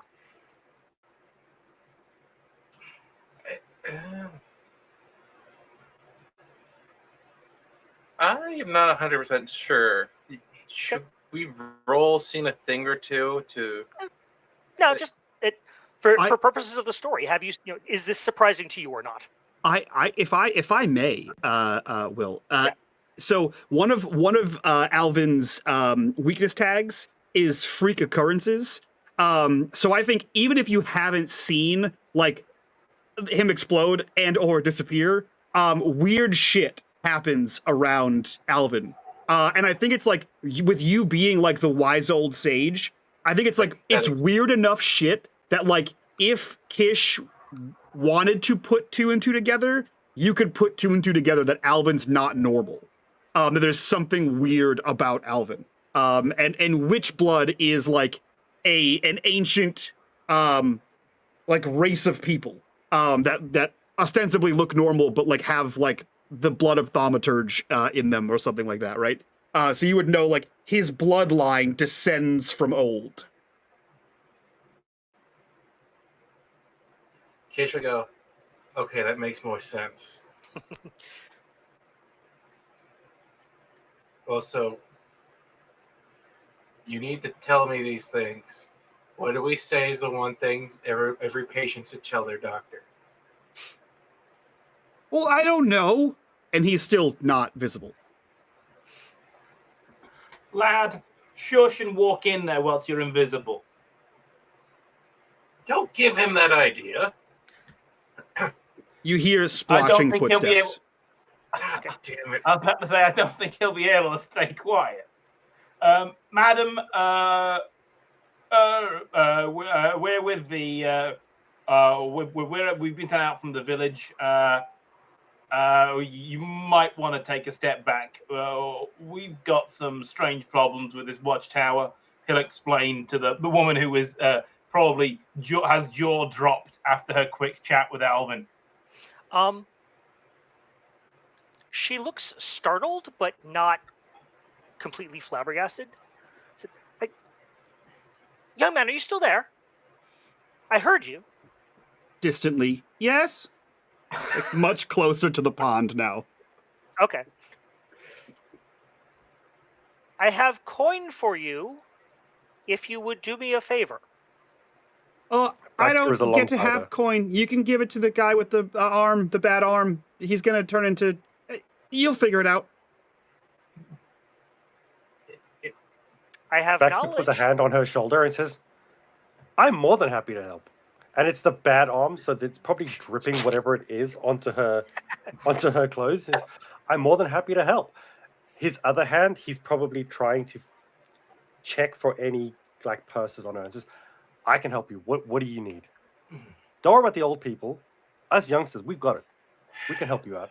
She, without blinking, puts her hand on the wrist that is trying to go into her possessions. She leans very close to you and whispers, "Don't make this one as bad as the other one." You're muted. He says, they're both fine. I don't know what you're talking about. And he's still got his other hand on her shoulder that is still seeping into her clothes. And he goes, it's all good. And he tries to like pull his hand, but I'm told you we can help you. Anything you need. We're the helpiest. And after you withdraw your hand, she reaches up and just looks like she is patting you on the hand, on the bad wrist. She's actually smacking you. She knows exactly. She knows that you are hurt. Now, I'm the helpiest. Promise you. What do you need? Well, actually, the reason that I was going to ask the young man is because down at the bottom of that pond is a chest. In that chest is a family heirloom. At the bottom of a pond. Yes. You think Larry can swim? Yeah, that's exactly where I store my family heirlooms, miss. Oh, Bottom no. of the pond. No, I was not. It was not. We did not store it there. It was taken from us. File a report like everybody else. Baxter shouts, Donald! Bottom of the pond. Swim down. Okay. He'll try. Afraid we got slightly bigger problems. Okay. So for Larry over there getting whatever it is at the bottom of the pond, what's in it for us? Well, for me, I don't know about everyone else.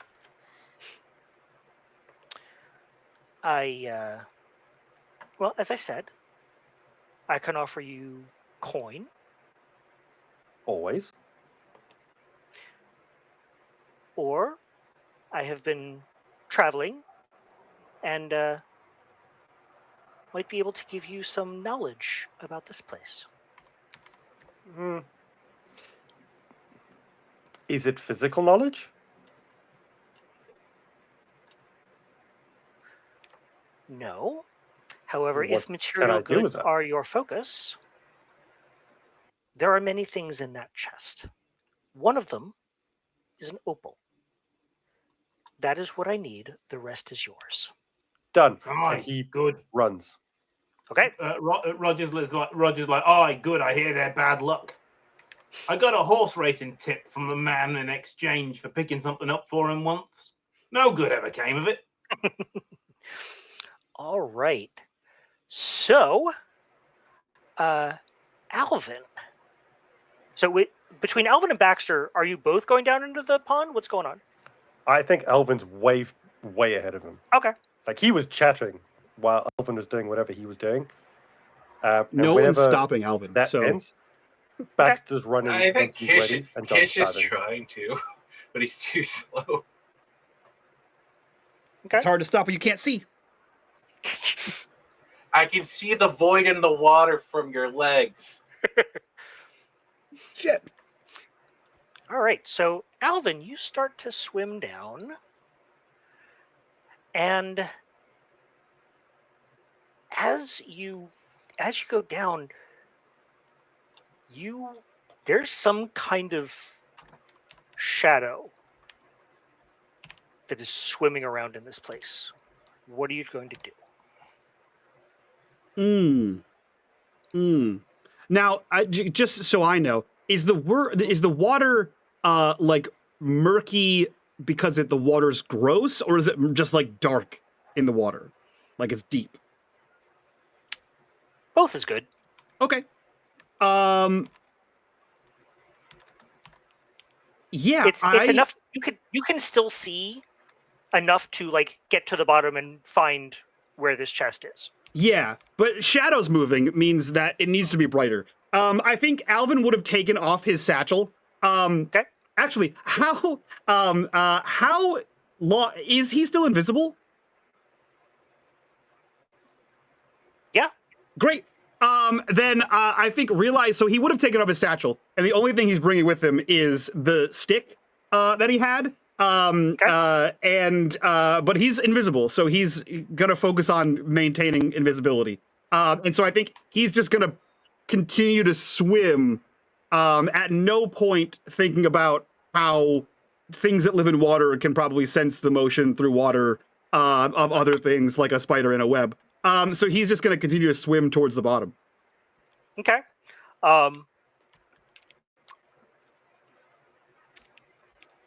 right. What are the rest of you doing? I think Kish is yelling, at least let me put a protection ward on you. You get no response. Baxter? Damn it. Oh, Baxter doesn't respond. Baxter's run. Okay. And he's diving in. Running and diving. As Got soon it. as, Roger. at whatever point in Alvin's movement, he will dive in and just try and swim down as well. Okay. However far behind Alvin that is. Okay. Roger. Well, this ain't good. We going in, Kish? Yes, let me get back on your back so we can get there faster. Feel like a parable they told about this guy called Luke who carried a little guy on his back. Was in the swamps as well, funnily enough. Yes, I remember. I think there's like four stories towards that. And then I only heard three about no one 3. talks about. So, Alvin, as you are swimming down, you don't quite see the chest yet, but something much more disturbing does come into view. It is what looks like a giant water snake. Sick. And when I say giant, I mean it's probably at least this big around. Okay. And length proportionally long. And it is swimming at you with, and you see as it's getting closer, it is opening its jaws, and it has many very large teeth in there, several fangs, not even just 2, several. What would you like to do? I think there's a moment of confusion in which Alvin turns around to see what the serpent is swimming towards, because it's obviously not him. And I think he's going to look around for the chest. Okay. So in that case, I would like you to make me a reaction roll, because it does. I mean, it comes. Yes, you are invisible. It comes right up and just sinks its jaws and fangs into you. You are going to take wounded 2 and poisoned 1. Okay. You may attempt a reaction to try to lessen those. Yeah. I think I'm gonna take invisible, obviously, as a as a tag here. Sure. I think invisible. I am gonna check my own weakness tag of overlooks danger. Love it. And I am I think this would be, I don't know if this would be, I think the shock of the impossible scenario in which case this underwater snake sees me, I think unexpected crackling bolt, I think, applies here. No, that is an action in response. This is literally just to reduce the severity of just to reduce the got. severity. Got it. So, like, I would take hardworking drudge. Okay. Let's see. What else? I think that's it. I think that's all that really applies here. Okay. Yeah, so a reaction roll for you. Pow.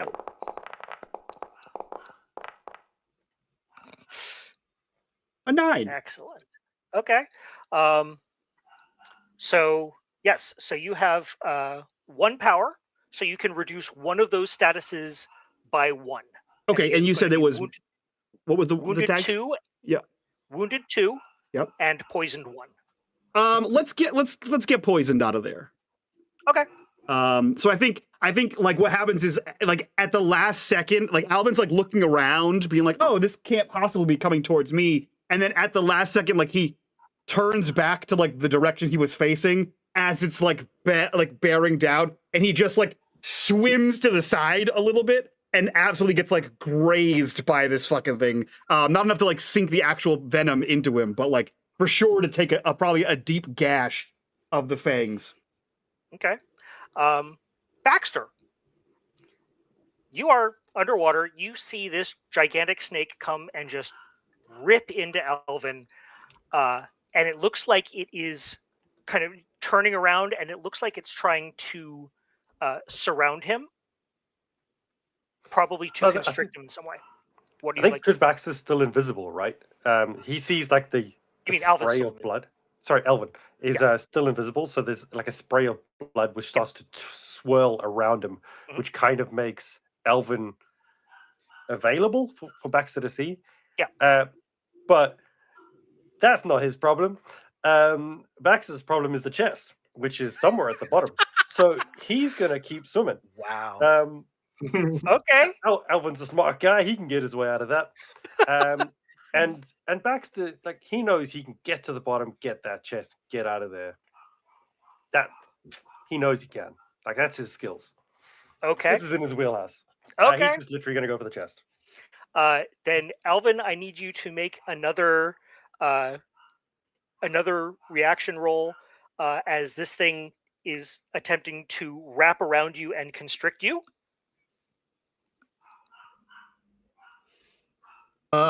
Okay.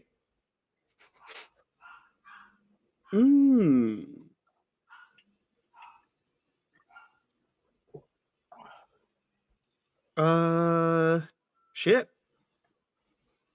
I don't know that I have anything that applies to this. I take invisible. Okay. Do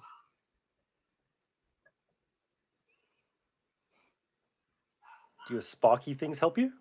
Stop him. They wouldn't help me defend. They'd help me attack. Well, so actually now, I think, because to try to keep from being constricted, yes, I would take Unexpected Crackling Bolt. Okay. Because if you can get the 2 power, that will completely ignore this. You're going to take Constricted too. Okay. So we can have that. Yeah, go ahead. Sure. Oh no, I've crissed it. Over my house. This is a terrible house. This is a house of squalor. I hate it here. You are also it just wraps around you. It do be wrapping. Kish. Yep. Bars.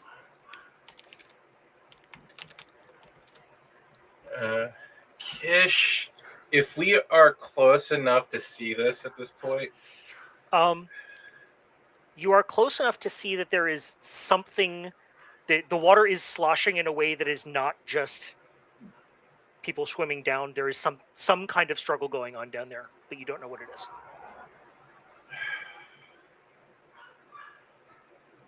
I think Kish would tell Roger, throw me over in that spot of the river, in the lake. Well, it's hopefully not your funeral. And then I'd like to, if this succeeds, to try to, like, as I'm like falling in there, like say like a few invocations of protection to like put a little like bubble shield around me so I don't drown. Okay. So yeah, I will say that will take both of your spotlights, and you hit the water with a little. Well, okay, no. Make me a roll for the wards. All right, so that would be words of protection. Old ways practitioner. An ancient lore, because it's probably an old spell.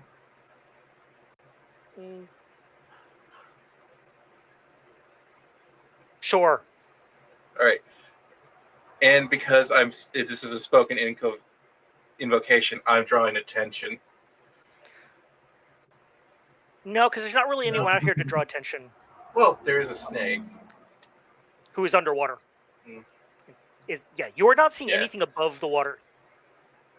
All right. Yep. And you said a quick roll? Yeah. I am on a roll today. Nice. I think I've absorbed everyone else's luck on rolls today. So do, because you had 3 power there, I will give you warded 3.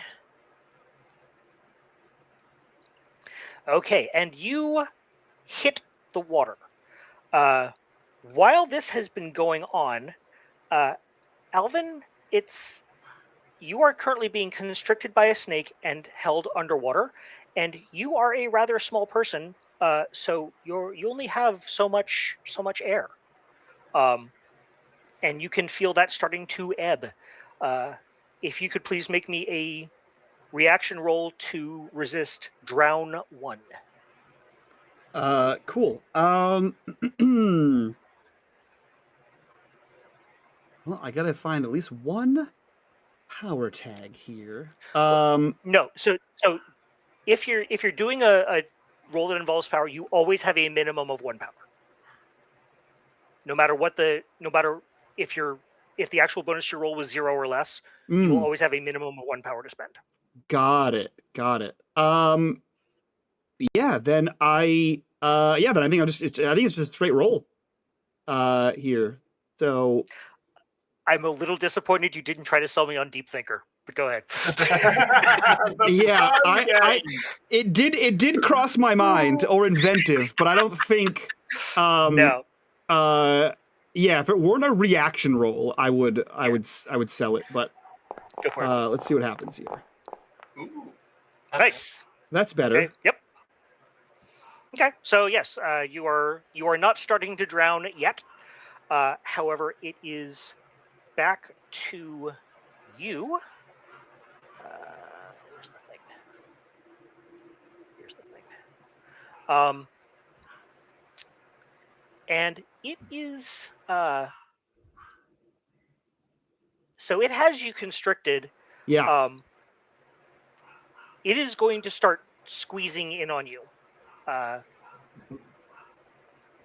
Escape might be in your best interest. Yeah, I'd like to do something against this thing. If at all possible. Yes, the spotlight is on you. Sick. So the stick that I keep poking things with is not in fact a stick. It's actually a magical wand. So I would like to in the tongue of the old thaumaturges, I would like to fuck this snake up. Okay. So I'm going to do we have a tag maximum, Nope. Trevor? Sick. Nope. I would like to just tag a bunch of shit. Okay. So I would like to use beginner's wand. Sure. Memorized spells, because who needs books when you have a little eidetic memory? Okay. I would like to use rudimentary magic. Okay. And if at all possible, I would like to use I'd like to call on my witch blood, my inherently magical blood. Yep. And then this one's the stretch. Either inventive or deep thinker. I've been all up in this snake for a minute. I need to know where the most efficient spot to blast this snake is to either unalive it or to get it the hell away from me. So either all the time that I've been slowly suffocating underwater, I've been examining this snake, or I just get real creative. And so whichever one you think is more appropriate. I will take one or the other, and I will leave the execution up to you. Great. I think inventive is where we're gonna go with that. I am, however, going to invoke tends to go boom. Perfect. I was just about to do that. Absolutely. Do any of my negative statuses apply? Yes. Constricted 2 will apply because it's kind of hard to cast a spell, especially trying to wave a wand. Yeah. When a snake has you in its grasp. So yes. Absolutely. Absolutely. So this is a detailed attack. Yes. Great. There it is. Get fucked, snake. Okay. So you have 2 power to spend. You could use that to get rid of constricted. You could use that to harm the snake.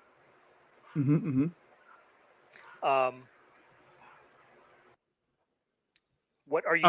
Do we know what the snake's Limit? what do they call this game? Limits? Limits. No, you do not. Okay. Sick. So I'm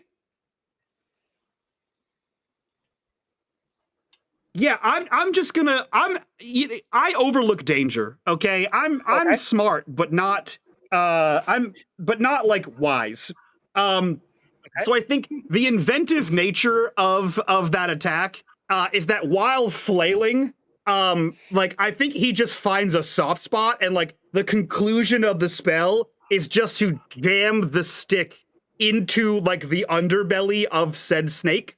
And I'm just gonna I'm gonna use both of my powers to increase the tier of the status I'm going to give him, which is blasted.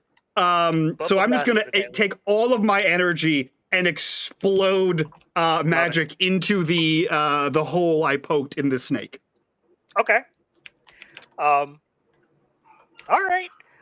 Baxter. Which should be a tier 3 status, right? Is that how that works? 2. Tier 2. Okay. Yeah, because you inflicted 2 tiers of a status because you had 2 power to spend. Okay. Yeah, Baxter, you are searching around for the chest, or are you actually okay? So you're just. Oh no, that's not. You're his fucking problem, off on Elvin. Okay. Yeah, that's his problem. Okay. Yes, you do in fact see a sunken chest. It is. It's probably not a mimic. It's a little smaller than like the standard treasure chest you would expect to find in a D&D game. Is it small enough that if he grabbed it, he could swim to the surface with it, or does it look like it's too big? He has to open it. You could swim to the surface with it. It would be more difficult. There's a lot more value in the chest as a whole, so he would take the whole chest. Okay. He grabs it by the sides, pushes his feet onto the bottom, hunkers down, and then just pushes off in the hopes that it comes with him. Okay. So that's gonna apply. That's gonna apply. So yeah, make me some kind of roll to kind of pull the chest free, because it is heavy and it's also somewhat overgrown with plants. Yes. I can see lots of negatives that are going to apply to this. I'm going to try and argue for Tavern Brawler, because I mean, he's fighting with a chest. Yep. And then overconfident, he's 100% adamant this is going to work. Sure. That's why he never stops. He's like, we got this. Yep. And then Rust in the Wound, his injury is going to be coming into play. He's got this injured arm onto it. So there you go. He's just going to kick off the bottom. Okay, go for it. Quick roll? Yep.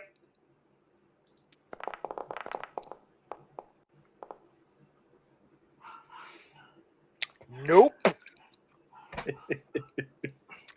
So I did a good roll though. Like that, he rolled decent dice. Yeah.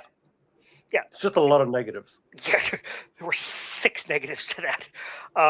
So yeah, you as you attempt to pull this thing free, you actually manage to tangle yourself into the seaweed and whatnot at the bottom of the pond. You are tangled to. I will allow you a reaction roll to try to decrease that, but you cannot use Tavern Brawler. All right. He's tangled, right? So I would argument that he should be able to, with sleight of hand, be able to try and wangle his hands out of that grasp. Sure. And nothing else I can think of. Okay. I'm. Go, and it's a reaction, right? Yep. Reaction roll.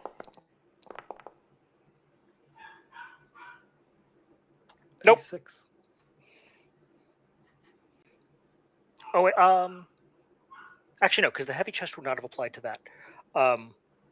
So yes, that should be a 7, which means you get 1 power, so it becomes Tangled 1.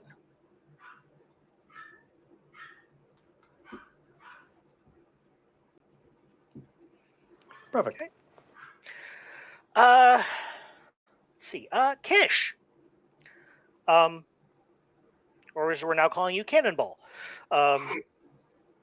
So yeah, you get down, and you take in the sight of your apprentice being constricted by a snake, a giant water snake, and Baxter attempting to free himself from being tangled at the bottom of a pond.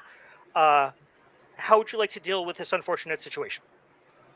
And again, it is starting to look again like Alvin is running out of air.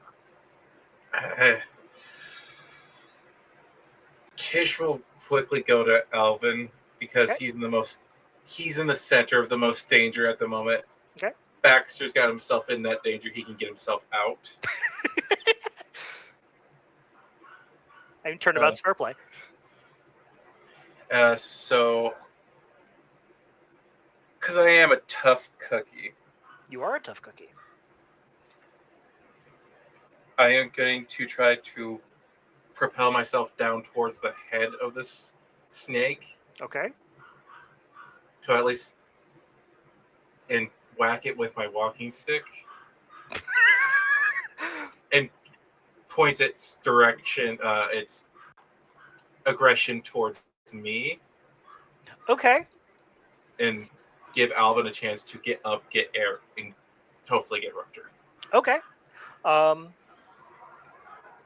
So I think tough cookie is the only thing I could really. Well, I've seen a thing or two, so I should know where I can hit the snake in the head to deal the most damage. okay, yeah, I'll take that. And that would just be a quick roll. Quick roll, yeah.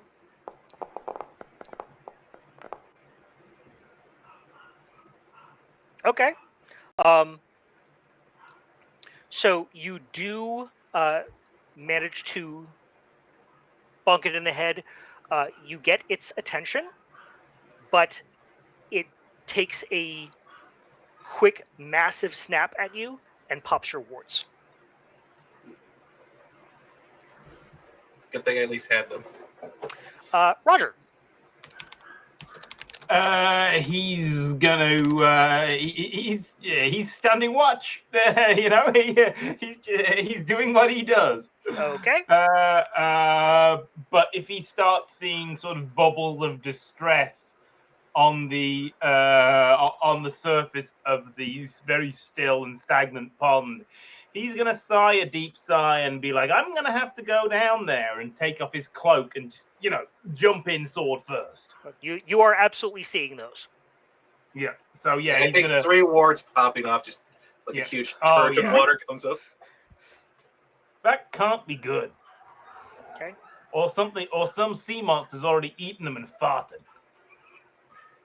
So yeah. So you swim down. You see the situation as it has been described. This thing has just taken a snap at Kish, and looks like it is actually bringing its head back to do so again.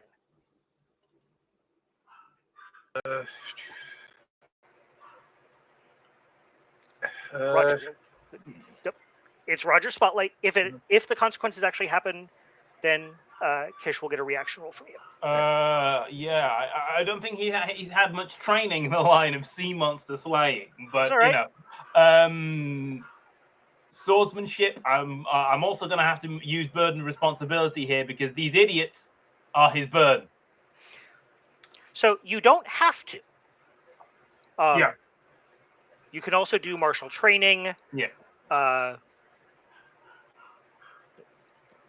Sure.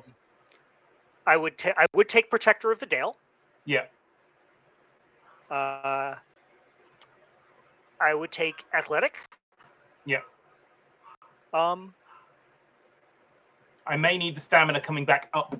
Fair enough. I'll keep that one in my top pocket. Yep. Hit it. Okay. Just a no, detail, please. Detailed, I thought. Detailed attack. I thought so as soon as I said it.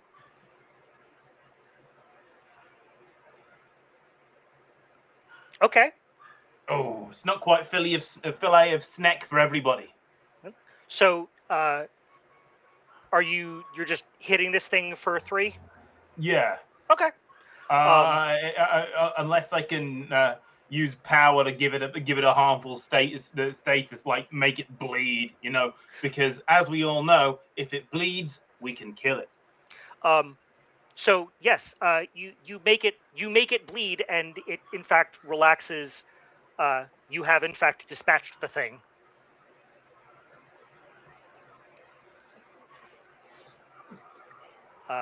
And yes, Alvin, you feel the great relief of no longer being cuddled to death by a snake. Okay.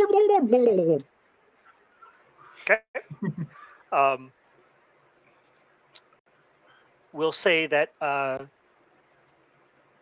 Baxter, you do manage to get back up with the chest, with little to no additional trouble, and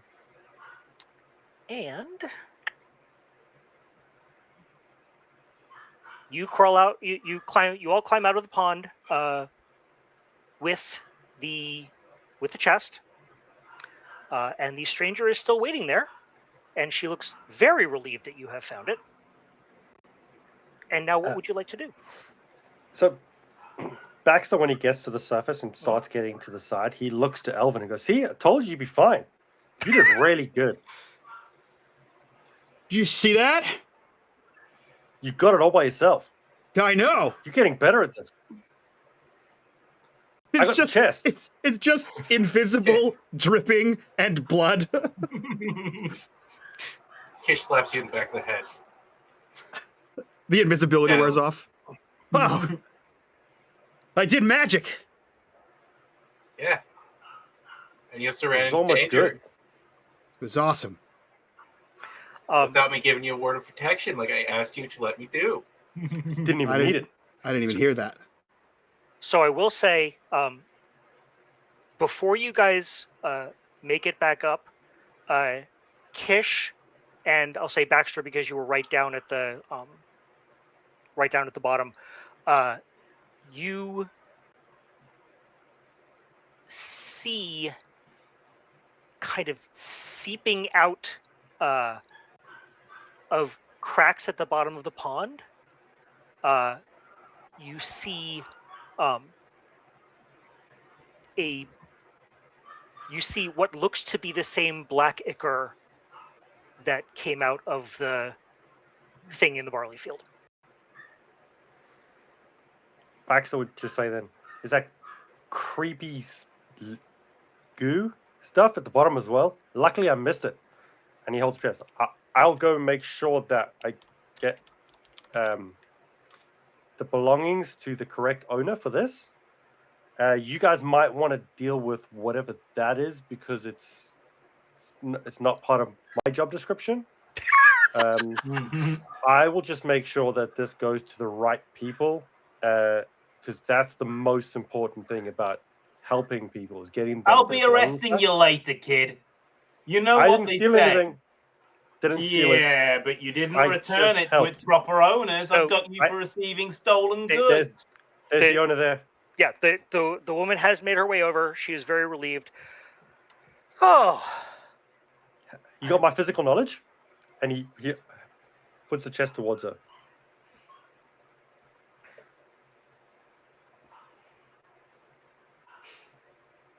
You got the key, right? I don't really want to have to open it myself. Yes. I thought you would be the Yeah, right no, person she to open it and produces the prove key. your ownership. Um, And he looks back at Roger as he holds his chest for her to open. He's still very suspicious. He is Okay. harumphing like Constable Odo dealing with Quark on Deep Space Nine. um, I think so, go ahead. I think Kish has like kind of like a red warning light. And before she puts the key in the chest, he says, "So, how did an undead creature, well, a creature from this lake, get to our town? So I have a feeling we weren't the first ones in this lake."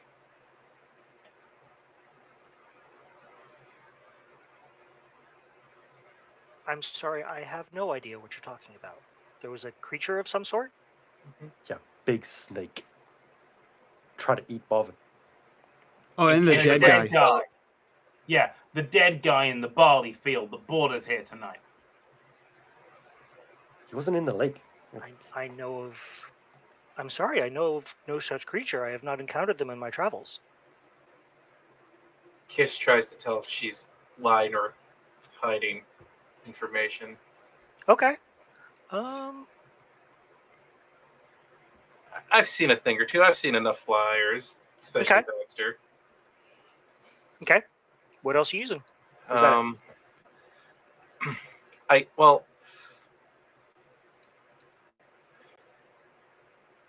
I think because of my old bones, I'm tired, and I'm gonna have to put a negative on that. Okay. Yep. That Love negative it. on Go me, for it.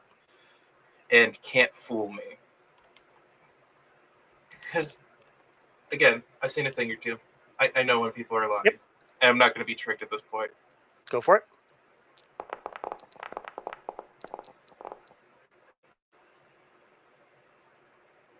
Or are you?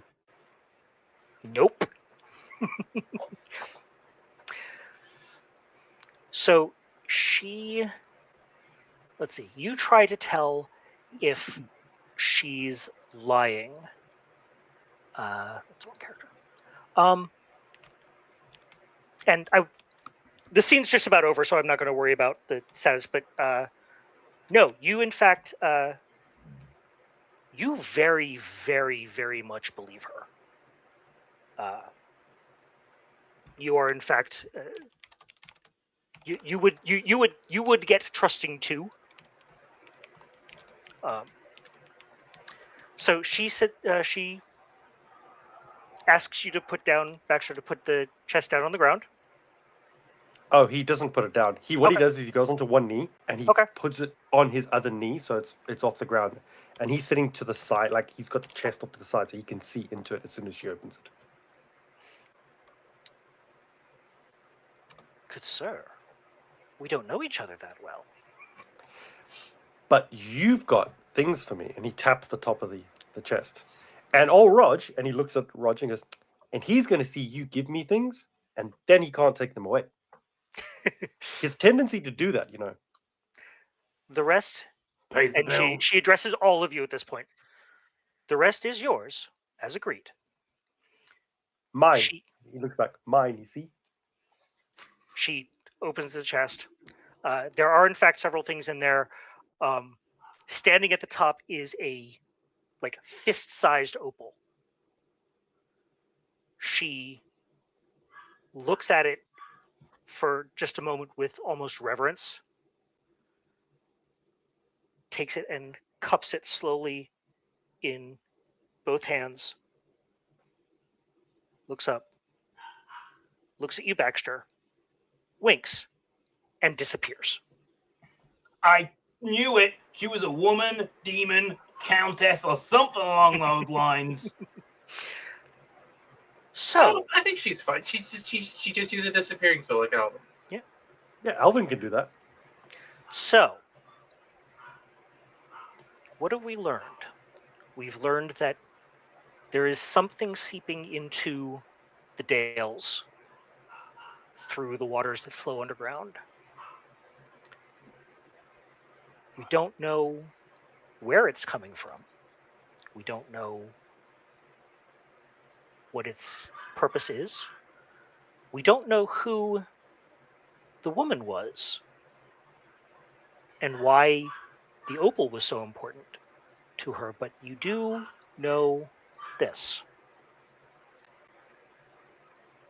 You hear the call, and you know that it will be up to the four of you to find out.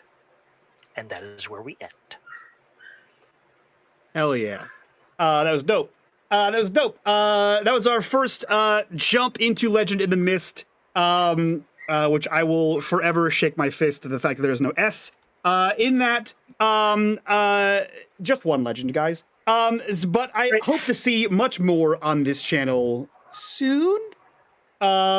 He says. So let's go around, do our introduction so we can get the hell out of here and do a quick after show. We'll jump to our illustrious game master, or in this case, our illustrious narrator. Trevor, who are you, where can we find you, and what, pray tell, are you up to? Thank you. I am Trevor, the Vitruvian Meeple.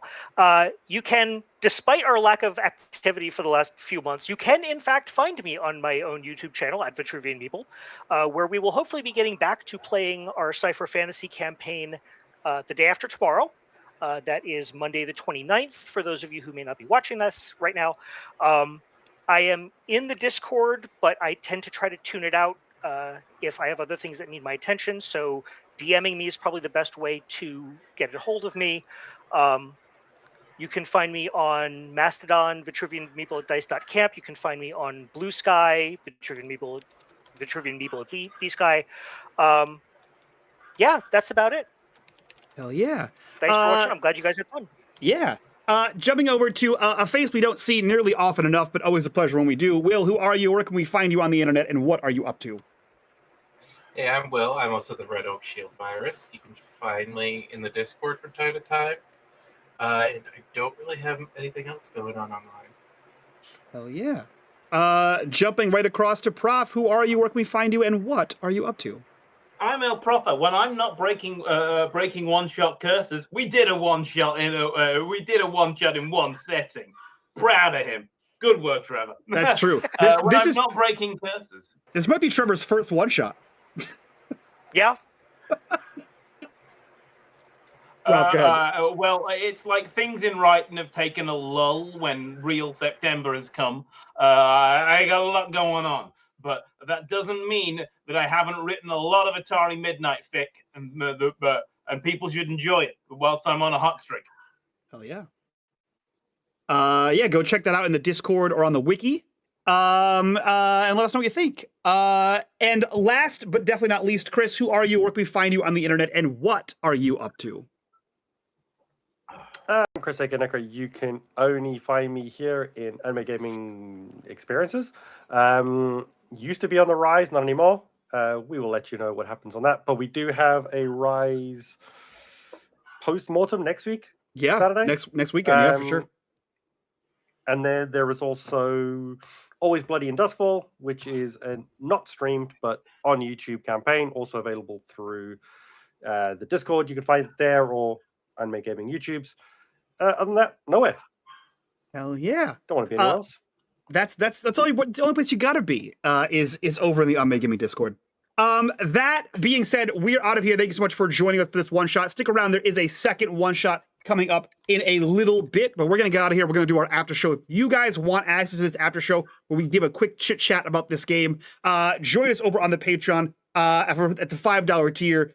Link in the description down below. While you're down there, make sure you click on that Discord link. Join us in the Discord. Be a part of the community. Be a part of the conversation. That's it for us. We'll see you guys next time. So from all of us to you, bye-bye. Bye. Bye.